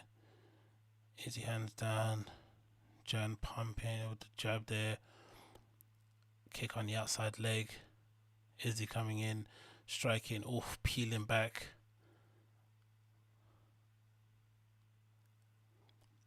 To be fair, when they face to face, it doesn't look that different. But when you see Yan from the back, he just looks bigger, innit? Fuller, weight class wise. Good head kick there from Jan.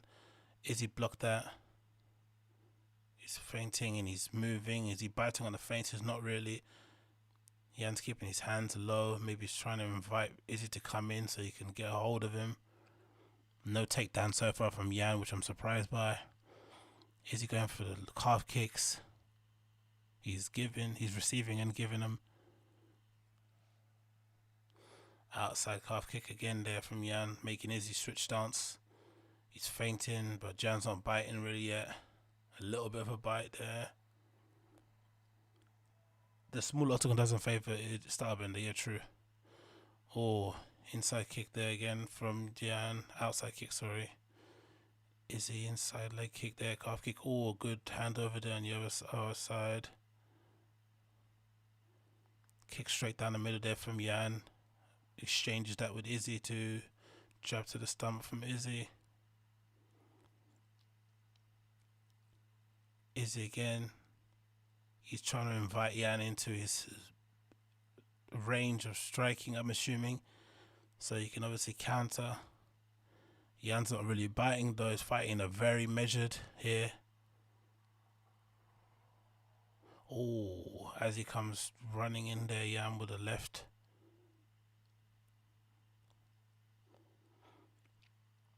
Good there. Double jab there from Jan Błachowicz there.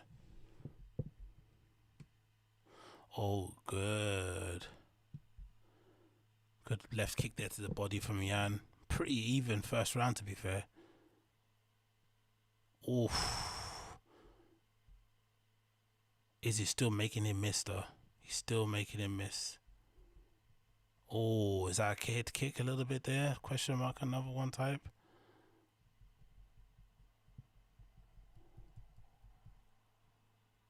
Slowly but surely. Coming into the last few seconds.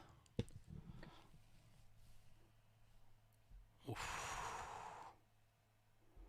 Oh, that was a close first round, man. Not much connected for either person. I feel like they're still feeling each other out.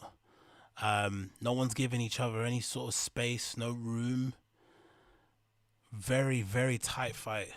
Very tight opening round. Yan's not biting at all with the feints. He's not biting. He needs to kind of figure out a way to kind of get him to open up. And Yan is also looking for opportunities for Izzy when he probably comes into range so that he can start striking and hitting him. I'm assuming we're going to see a takedown very early in this round, so Yan can give Izzy something to think about. Because at the moment, if this stays like this, then Izzy could probably end up point scoring this all the way to victory. So Yan's going to need to mix it up pretty quickly, I'm assuming. Again, this is coming from a casual. I don't have that much knowledge, only what I watch on TV. So let's see this. Oh, let's get the timer back up again. Boom. Am I too early or am I too late? Cool.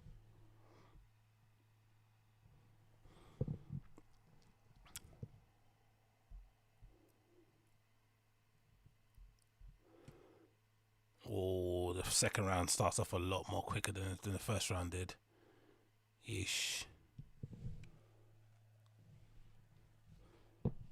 Okay.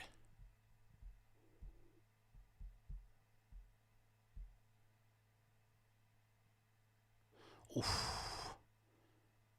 Left hand there from Yan. Oh, again. Good leg kick there from Izzy. Izzy doing that thing where he's holding his hand out, trying to stuff one of Yan's weapons, pushing back a little bit. Oh, good question mark kick there. Oh, went for the spinning back kick. Yan's biting a lot more than before. He's biting a lot more. So maybe Izzy's got him reacting to the things that he wants him to react to. Got to be careful there.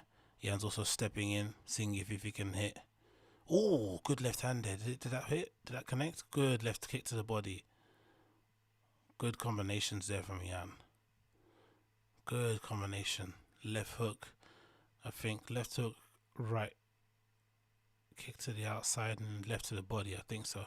That was a really good combination there. Izzy's trying to connect with a jab. Get his range. Yan's also standing in the pocket, letting him know if he comes too close, he's going to get him back with a couple of combos himself.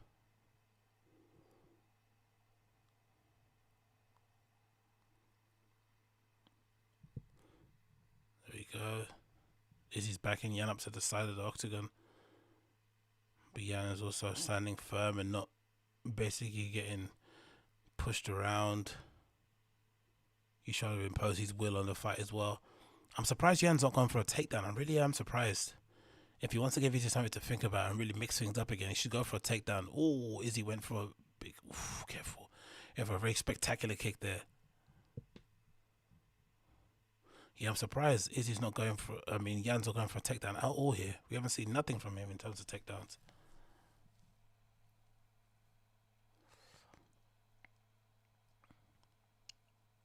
Oh, kick on the inside leg there from Izzy. Inside calf kick there. Oh, there we go. Takedown finally. Finally a takedown of some sort from Yan. Good defense there from Izzy. Scrambled up very well. No takedown there yet. So one attempt, no success just yet. But we already see something. Okay.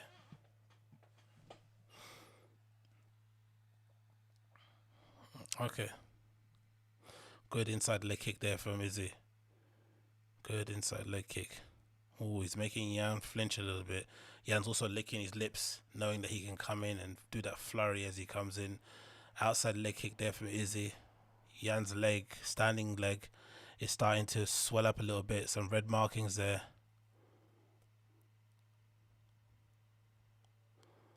Uh-oh. Oof, kick to the body there from Izzy. Oh, good punch there from Izzy again. Backing up Yan from the side. The return there from Yan was heavy. I got a feeling if Yan lands one of those looping right hands, it's going to be lights out for Izzy. So he's got to be very, very careful here. Because maybe he aimed unlucky. Groin shot there from Israel Adesanya. Taking a bit of a pause. 10-second pause, it feels like. Oh, that's got to hurt.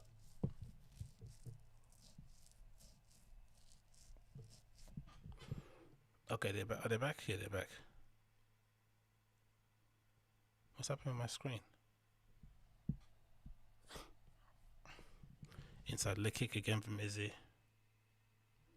Guess my computer's running low, innit? Or slow, or quicker than before. Don't know what's happened there. Oh, good left hand there from Yan.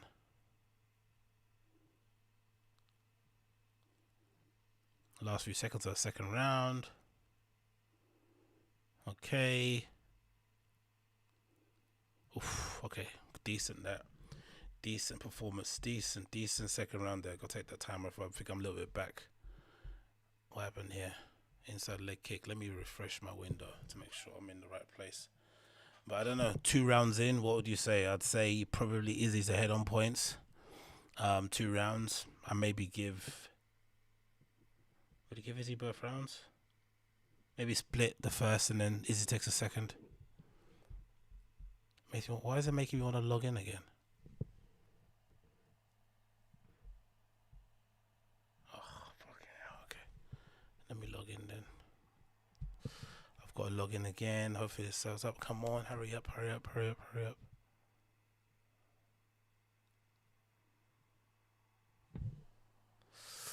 Come on, come on, come on. It's hurrying up. Load up, load up, load up, load up. Okay, there we go. We're back. Okay, I've got to make sure I mute this so I don't get copyright striked straight away. Come on, hurry up, you piece of shite. Oh, yeah, okay, there we go. Finally. Okay, let's get this sound off straight away. Boom. Come on, what are you doing? There you go. Okay, cool. Is the fire started already or not? Come on, have you started?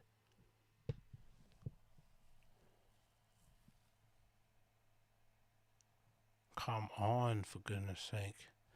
Bear with me 1 second, my computer's running super slow. Maybe I've been having a fight on for ages. Okay, cool, there we go. Who's that chaser around 20 something? Okay, knee to the side of the octagon. Jan Błachowicz is going for a takedown there. Good defense there from Izzy, but he's giving Jan Błachowicz his back. Oh no, I've never seen Izzy in this position before. Wow, good defense from Izzy. Oof, right back into the pocket again, jabbing. Wow. Wow. Wow. Good inside leg kick there from Izzy. Question mark kick again. Keeping Jan Black pinned up against the cage. Good jab there. Sucking in the air. Oof. He's very close, isn't it, Izzy? He's standing very, very close. He's going to do that thing where he leans back in and tries to hit him around. He's really standing in the pocket. He's standing right up against Jan. He's not trying to point score this. He's definitely standing right up against him and saying, hey, come on, let's go. Dodging and evading all his punches. So far, it looks like Jan's body's starting to swell up a bit as well. It's a little bit of redness. There we go. As soon as he comes close, Jan clenches. He's got a body lock on at the moment. Pinned him up against the side of the octagon. All right. It's no game here. This is where it's no game because Jan's going to put that pressure, that body on him and just wear him out a bit just to kind of get some parity here.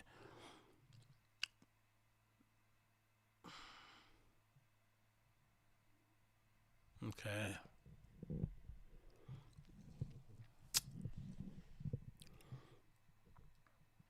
Okay, some parity. Clamps against us. Oof. Good punches aside. Oh, wow. Good defense from Izzy, bruv.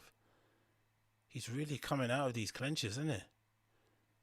Maybe Jan's not the best wrestler or grappler in the world, but he's really evading these clenches really well.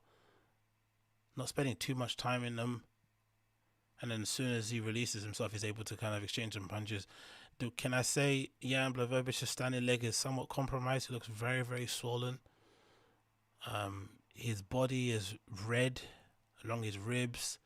Standing leg is also quite red from all the strikes he's receiving there. His movement, he wasn't moving that much anyway to begin with, but his movement looks somewhat restricted now. I'd say Jan compared to Izzy. Izzy looks a lot more. Oh, good jab from Izzy. He popped Jan's head back, innit? Good jab there. Oh, good surge in there from Jan.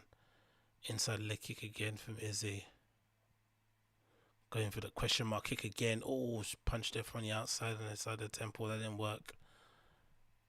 But Jan looks still very, very powerful. If Izzy gets reckless, he's definitely going to be able to connect.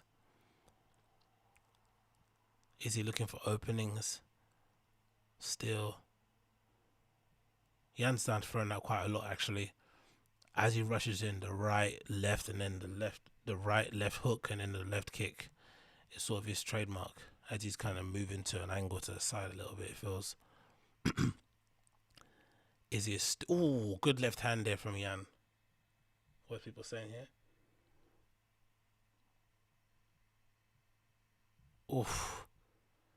Again, good jab there. Oh, another attempt of a question mark kick there a little bit. Oh yeah, big up Harris. Yeah, you know the vibe. You know the vibe. UFC's wicked, man. I've been into it for a few years now, man. Again, I'm not that knowledgeable about what the strikes are, but I follow it mostly every week now. Especially prior to lockdown, I was tuning into most of the cards, watch all the prelims and stuff. So I'm getting knowledgeable, but I wouldn't say I'm an expert by any way, shape, or form. My claim to fame is that I did 1 month of Muay Thai on a Groupon voucher, and I feel like I'm Conor McGregor, so you know the vibes. But yeah, this is a very, very impressive round here from Izzy. He's controlled most of this round. He's evaded and escaped a lot of the clinches. He's evaded a lot of the takedowns. Very good performance so far from this guy, man. Izzy's good. Yan's gonna need something crazy to win this, isn't it? Feels like Yan's gonna need something crazy. Izzy isn't even sitting down as well. He's really doing that intimidation thing as a champion. He's staying up and not sitting down at all. This is some real shit. This is some real shit. Coach is talking to Izzy, telling him, you know what you're doing. You know what you're meant to be doing. You know what you're meant to be doing. Izzy looks good. I'm not going to lie. Izzy looks really good, man. Jan's had some joy when Izzy gets really close and he's been able to kind of, catch him a couple of times here and there. But Izzy's been able to evade a lot of the big hits. And of course, once Jan comes in, he's also been able to, hit him with a couple of strikes. He's popped his head back a few times with a jab. But he hasn't really, I don't think he's rocked. Oh, good block there from Jan. I don't think Izzy's rocked Israel Adesanya LFG. Don't know what that means. That fight from Cameron Jordan. Inside leg kick again there from Israel Adesanya. I don't think I've seen Jan rocked just yet by Izzy striking, but he's definitely peppering him a lot better accuracy wise. And obviously it feels like Jan's got a power. Oh, another trying attempt to take down. Okay, he's got to mix things up again. I'm not surprised with the 4th round in it, so he's definitely has to get something here. He's trying to go for a single. He was obviously trying to get some grab. Oh, what good defense here from Izzy. Good defense. He's got one underhooks here. He's keeping distance. Okay. And he's right back into his face again. This is really impressive. Oh, damn, shit, the timer. My bad. Oh, yeah.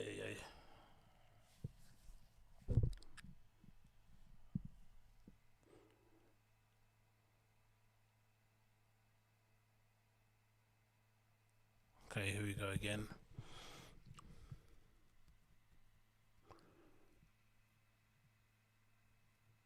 Yeah, I feel like Izzy's got complete control of this fight, man. Oof, good left hand there, I guess a little bit from Jan. Jan's breathing really heavily as well. He's moving but somewhat restricted. He doesn't look very fluid on his feet. Oh, good outside kick there. Jan returned with a good kick to the body. He doesn't look very nimble. He looks like he might have run out of gas. Oh, Izzy's hitting and moving in to distance. Oh, it's good. Overhead. Oh, very accurate punches there. Oh, left hand, right hand. Oh, very accurate. There we go. One takedown. Successful takedown for Jan Błachowicz. Very successful. He got that there. Well, look at the defense from Izzy, though. Great takedown defense there. Jan was losing that. Well done. He actually had to mix it up there because he was getting lit up a little bit, wasn't he? He was getting lit up. That's a really good option. He did well there. Very, very well. He was getting absolutely lit up there. Well done. Jan's got complete control, it looks like, here at the bottom, at the top position. Oof, raining a lot of blows here on the bottom. This is probably the best amount of striking he's done at this place. It definitely feels like it. Oh, good. Good work here from Jan. This is probably what he needed to do in the 2nd or 3rd round. It feels like it might be a bit too late. Well, maybe it's not too late. Maybe it depends on the judging, innit? This could be a split decision because if Jan would have done this in the 2nd and 3rd round, this fight would have been a lot more interesting. Israel's underneath here. Doesn't look like he's got much way of really escaping any of this, but he's not in that much trouble, it feels like, but he's still getting hit with some big shots here on the ground. He's getting hit in the body, then the top of the face here. Israel's not giving him a chance to get any sort of leverage, to get a lock in, keeping his head out from what it needs to be. Yeah, and it's still keeping the top pressure on, not letting him go. There we go. If he gets his back, he's flattening him out again. Just when he thought he was going to get up. There we go. Nope, it's not happening there. Not happening here. They're going back into the middle of the octagon. Looks like Yan is basically trying to inch him back in the middle of the octagon so he don't get out of this. He's covering his mouth and his face. He's really, really making this uncomfortable. This is a good round from Jan Błachowicz. If he can spend a lot more time on this position, he's going to definitely win this one. Good round from Jan. Good round. But again, he should have done this earlier, it feels like. This might be a bit late. Ooh, side control. Good. Izzy's the king on striking, but on the ground, he looks like he's a little bit amateurish. It looks like he's getting some elbows here in the back of his head. Punches to the face. This doesn't look good for Izzy. This is a good round here for Jan. Very, very good round for him.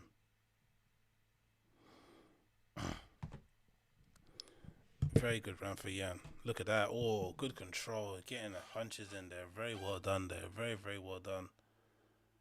Very well done. Oh, yeah. This is a really good round for Jan. I think he might have won this one for sure. He spent a lot of time on top in this position. This is really, really good fight. Really, really good round for him.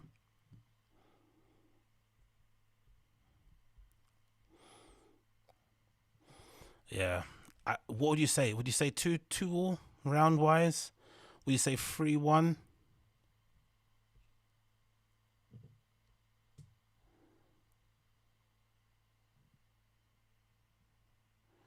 What do you guys say? Izzy 3-1, Jan 3-1, 2-2, really close fight 2-2.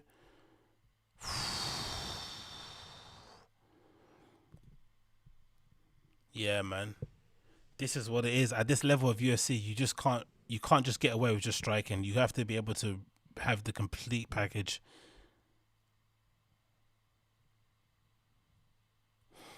Yeah, man. It's impossible for him to do anything. Let me just get this off. It's impossible for Izzy to do anything. Whoops. It's impossible for Izzy to do anything on the ground. Especially when he's underneath, because Jan's just bigger. He's got like 20 pounds on him or whatever he has.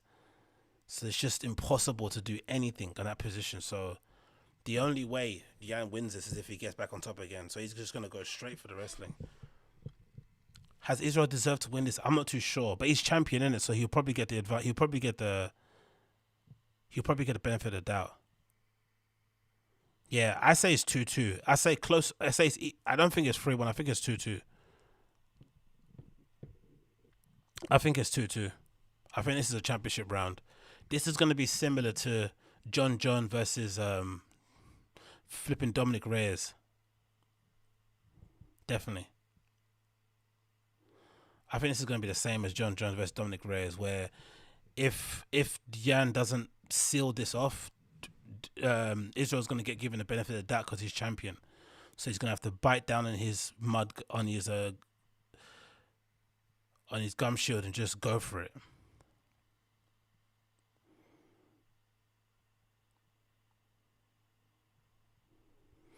But yeah, Izzy's not really good when it comes to taking him down, isn't it?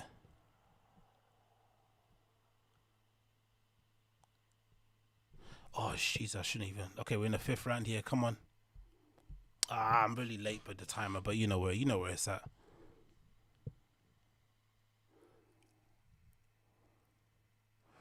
Yeah, people are not really impressed by Izzy's performance. It seems like, but I don't know. I still have this. I still probably have this as a split decision. Izzy's gonna win. I've got the feeling, but I don't know.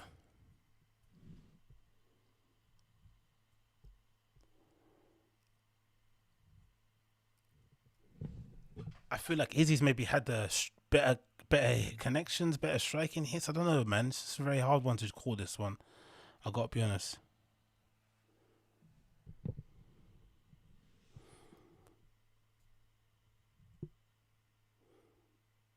Okay, good jabs there from Jan. Is keeping Izzy guessing and back on his back foot.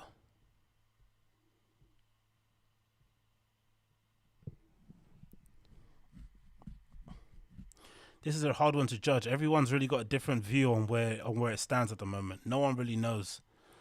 But I'm probably gonna say the judges are gonna score this 3-1 Izzy, if not 3-2, heading into this final round. Izzy's tired now, and it looks like he's breathing. He's really had a lot of work here, and Yan's on top of him.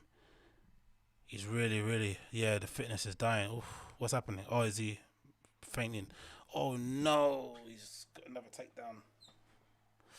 That was so easy, man. He legitimately picked him up off the floor and just pinned him on the floor. That was so easy. Yeah, weight class for a reason, man. He's just too light. He's just too small. Imagine if he fought John Jones. He'd get absolutely washed. I love Izzy, but in terms of like an actual grappling contest, an actual MMA fight,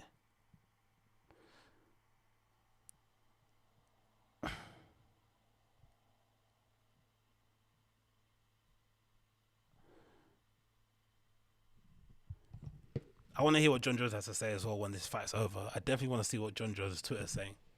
Please, let me see John Jones' Twitter. What is it saying when this happens? I want to see what John Jones has to say. Let's see this. John Jones' Twitter. Oh, Yan is controlling this whole thing, isn't he?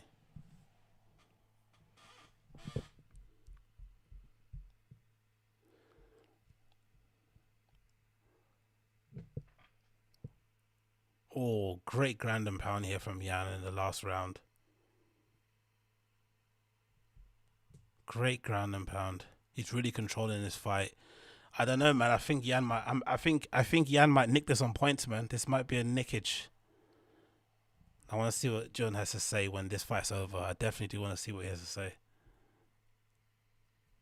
But there's levels to this, man. If Izzy ever fights John Jones, he'd get molly-whopped.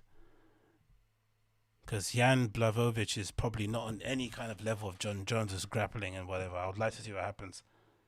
If you ever wrote me talking shit about Izzy beating me, slap yourself. Exactly.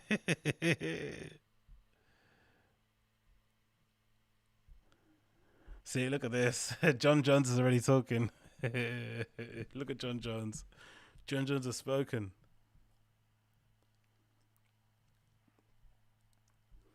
John Jones has spoken. If you ever thought about Izzy beating me, slap yourself. Oh, this is a good performance here from Yan, man. Oh, brilliant performance. Brilliant performance, I think.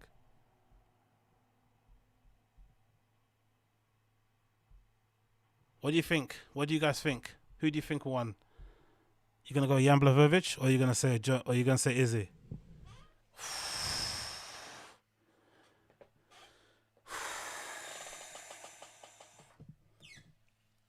Yeah, there's weight classes for a reason, guys.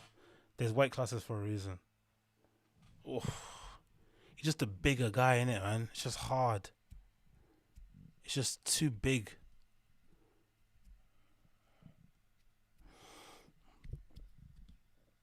Look at that takedown. Look at that. He just spiked him on the floor. Easy. Anything else he said?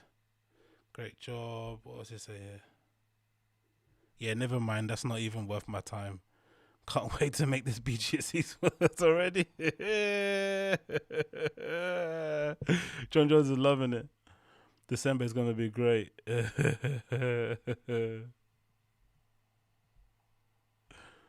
Oh, hilarious.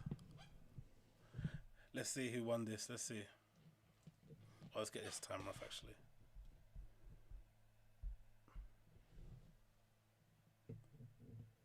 Who won this according to judges? Let's see. Izzy probably lost, right? Everyone's thinking he's lost.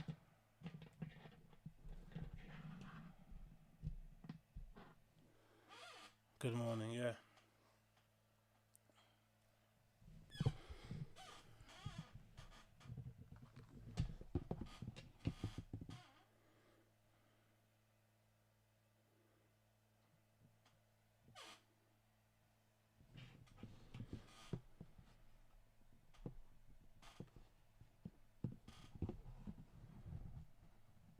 That was a good fight, man. He tried. He did try. That was good. Good exhibition. Good martial arts. Good martial arts. Probably you got to give it to Yan at this one. Or maybe champion split decision, make it a draw. I don't know. I wonder what they're gonna give it. Let's see. They're still taking time to rack up their results. Come on, hurry up, Las Vegas.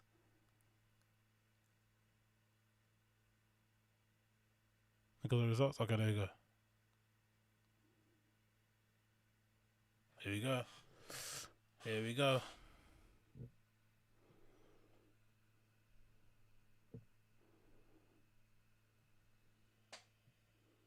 Yeah, mate, I have already, mate. This is not the Leah stream. This is for UFC. Jan Błachowicz won. Fair enough, man. He deserved that, didn't he? Yeah, he did deserve that. He did deserve that. Polish power. Well done. Well done. Anyways, guys, that is the one. That is the one. Jan Błachowicz won. An upset of the century. Not upset. He should have won. He was a bigger fighter. He tried. Didn't work out as intended, but, you know, there we go. Okay. Anyway, guys, I'm off. That has been the Excellence English. That's been the UFC 259 card. You know, I'm off to bed. Thank you again for tuning in. If it's your first time checking out, make sure you press the like button for me. Yeah, I'm off to sleep. Take care, guys. Be safe wherever you are at. And I'll see you guys again very, very soon. Peace.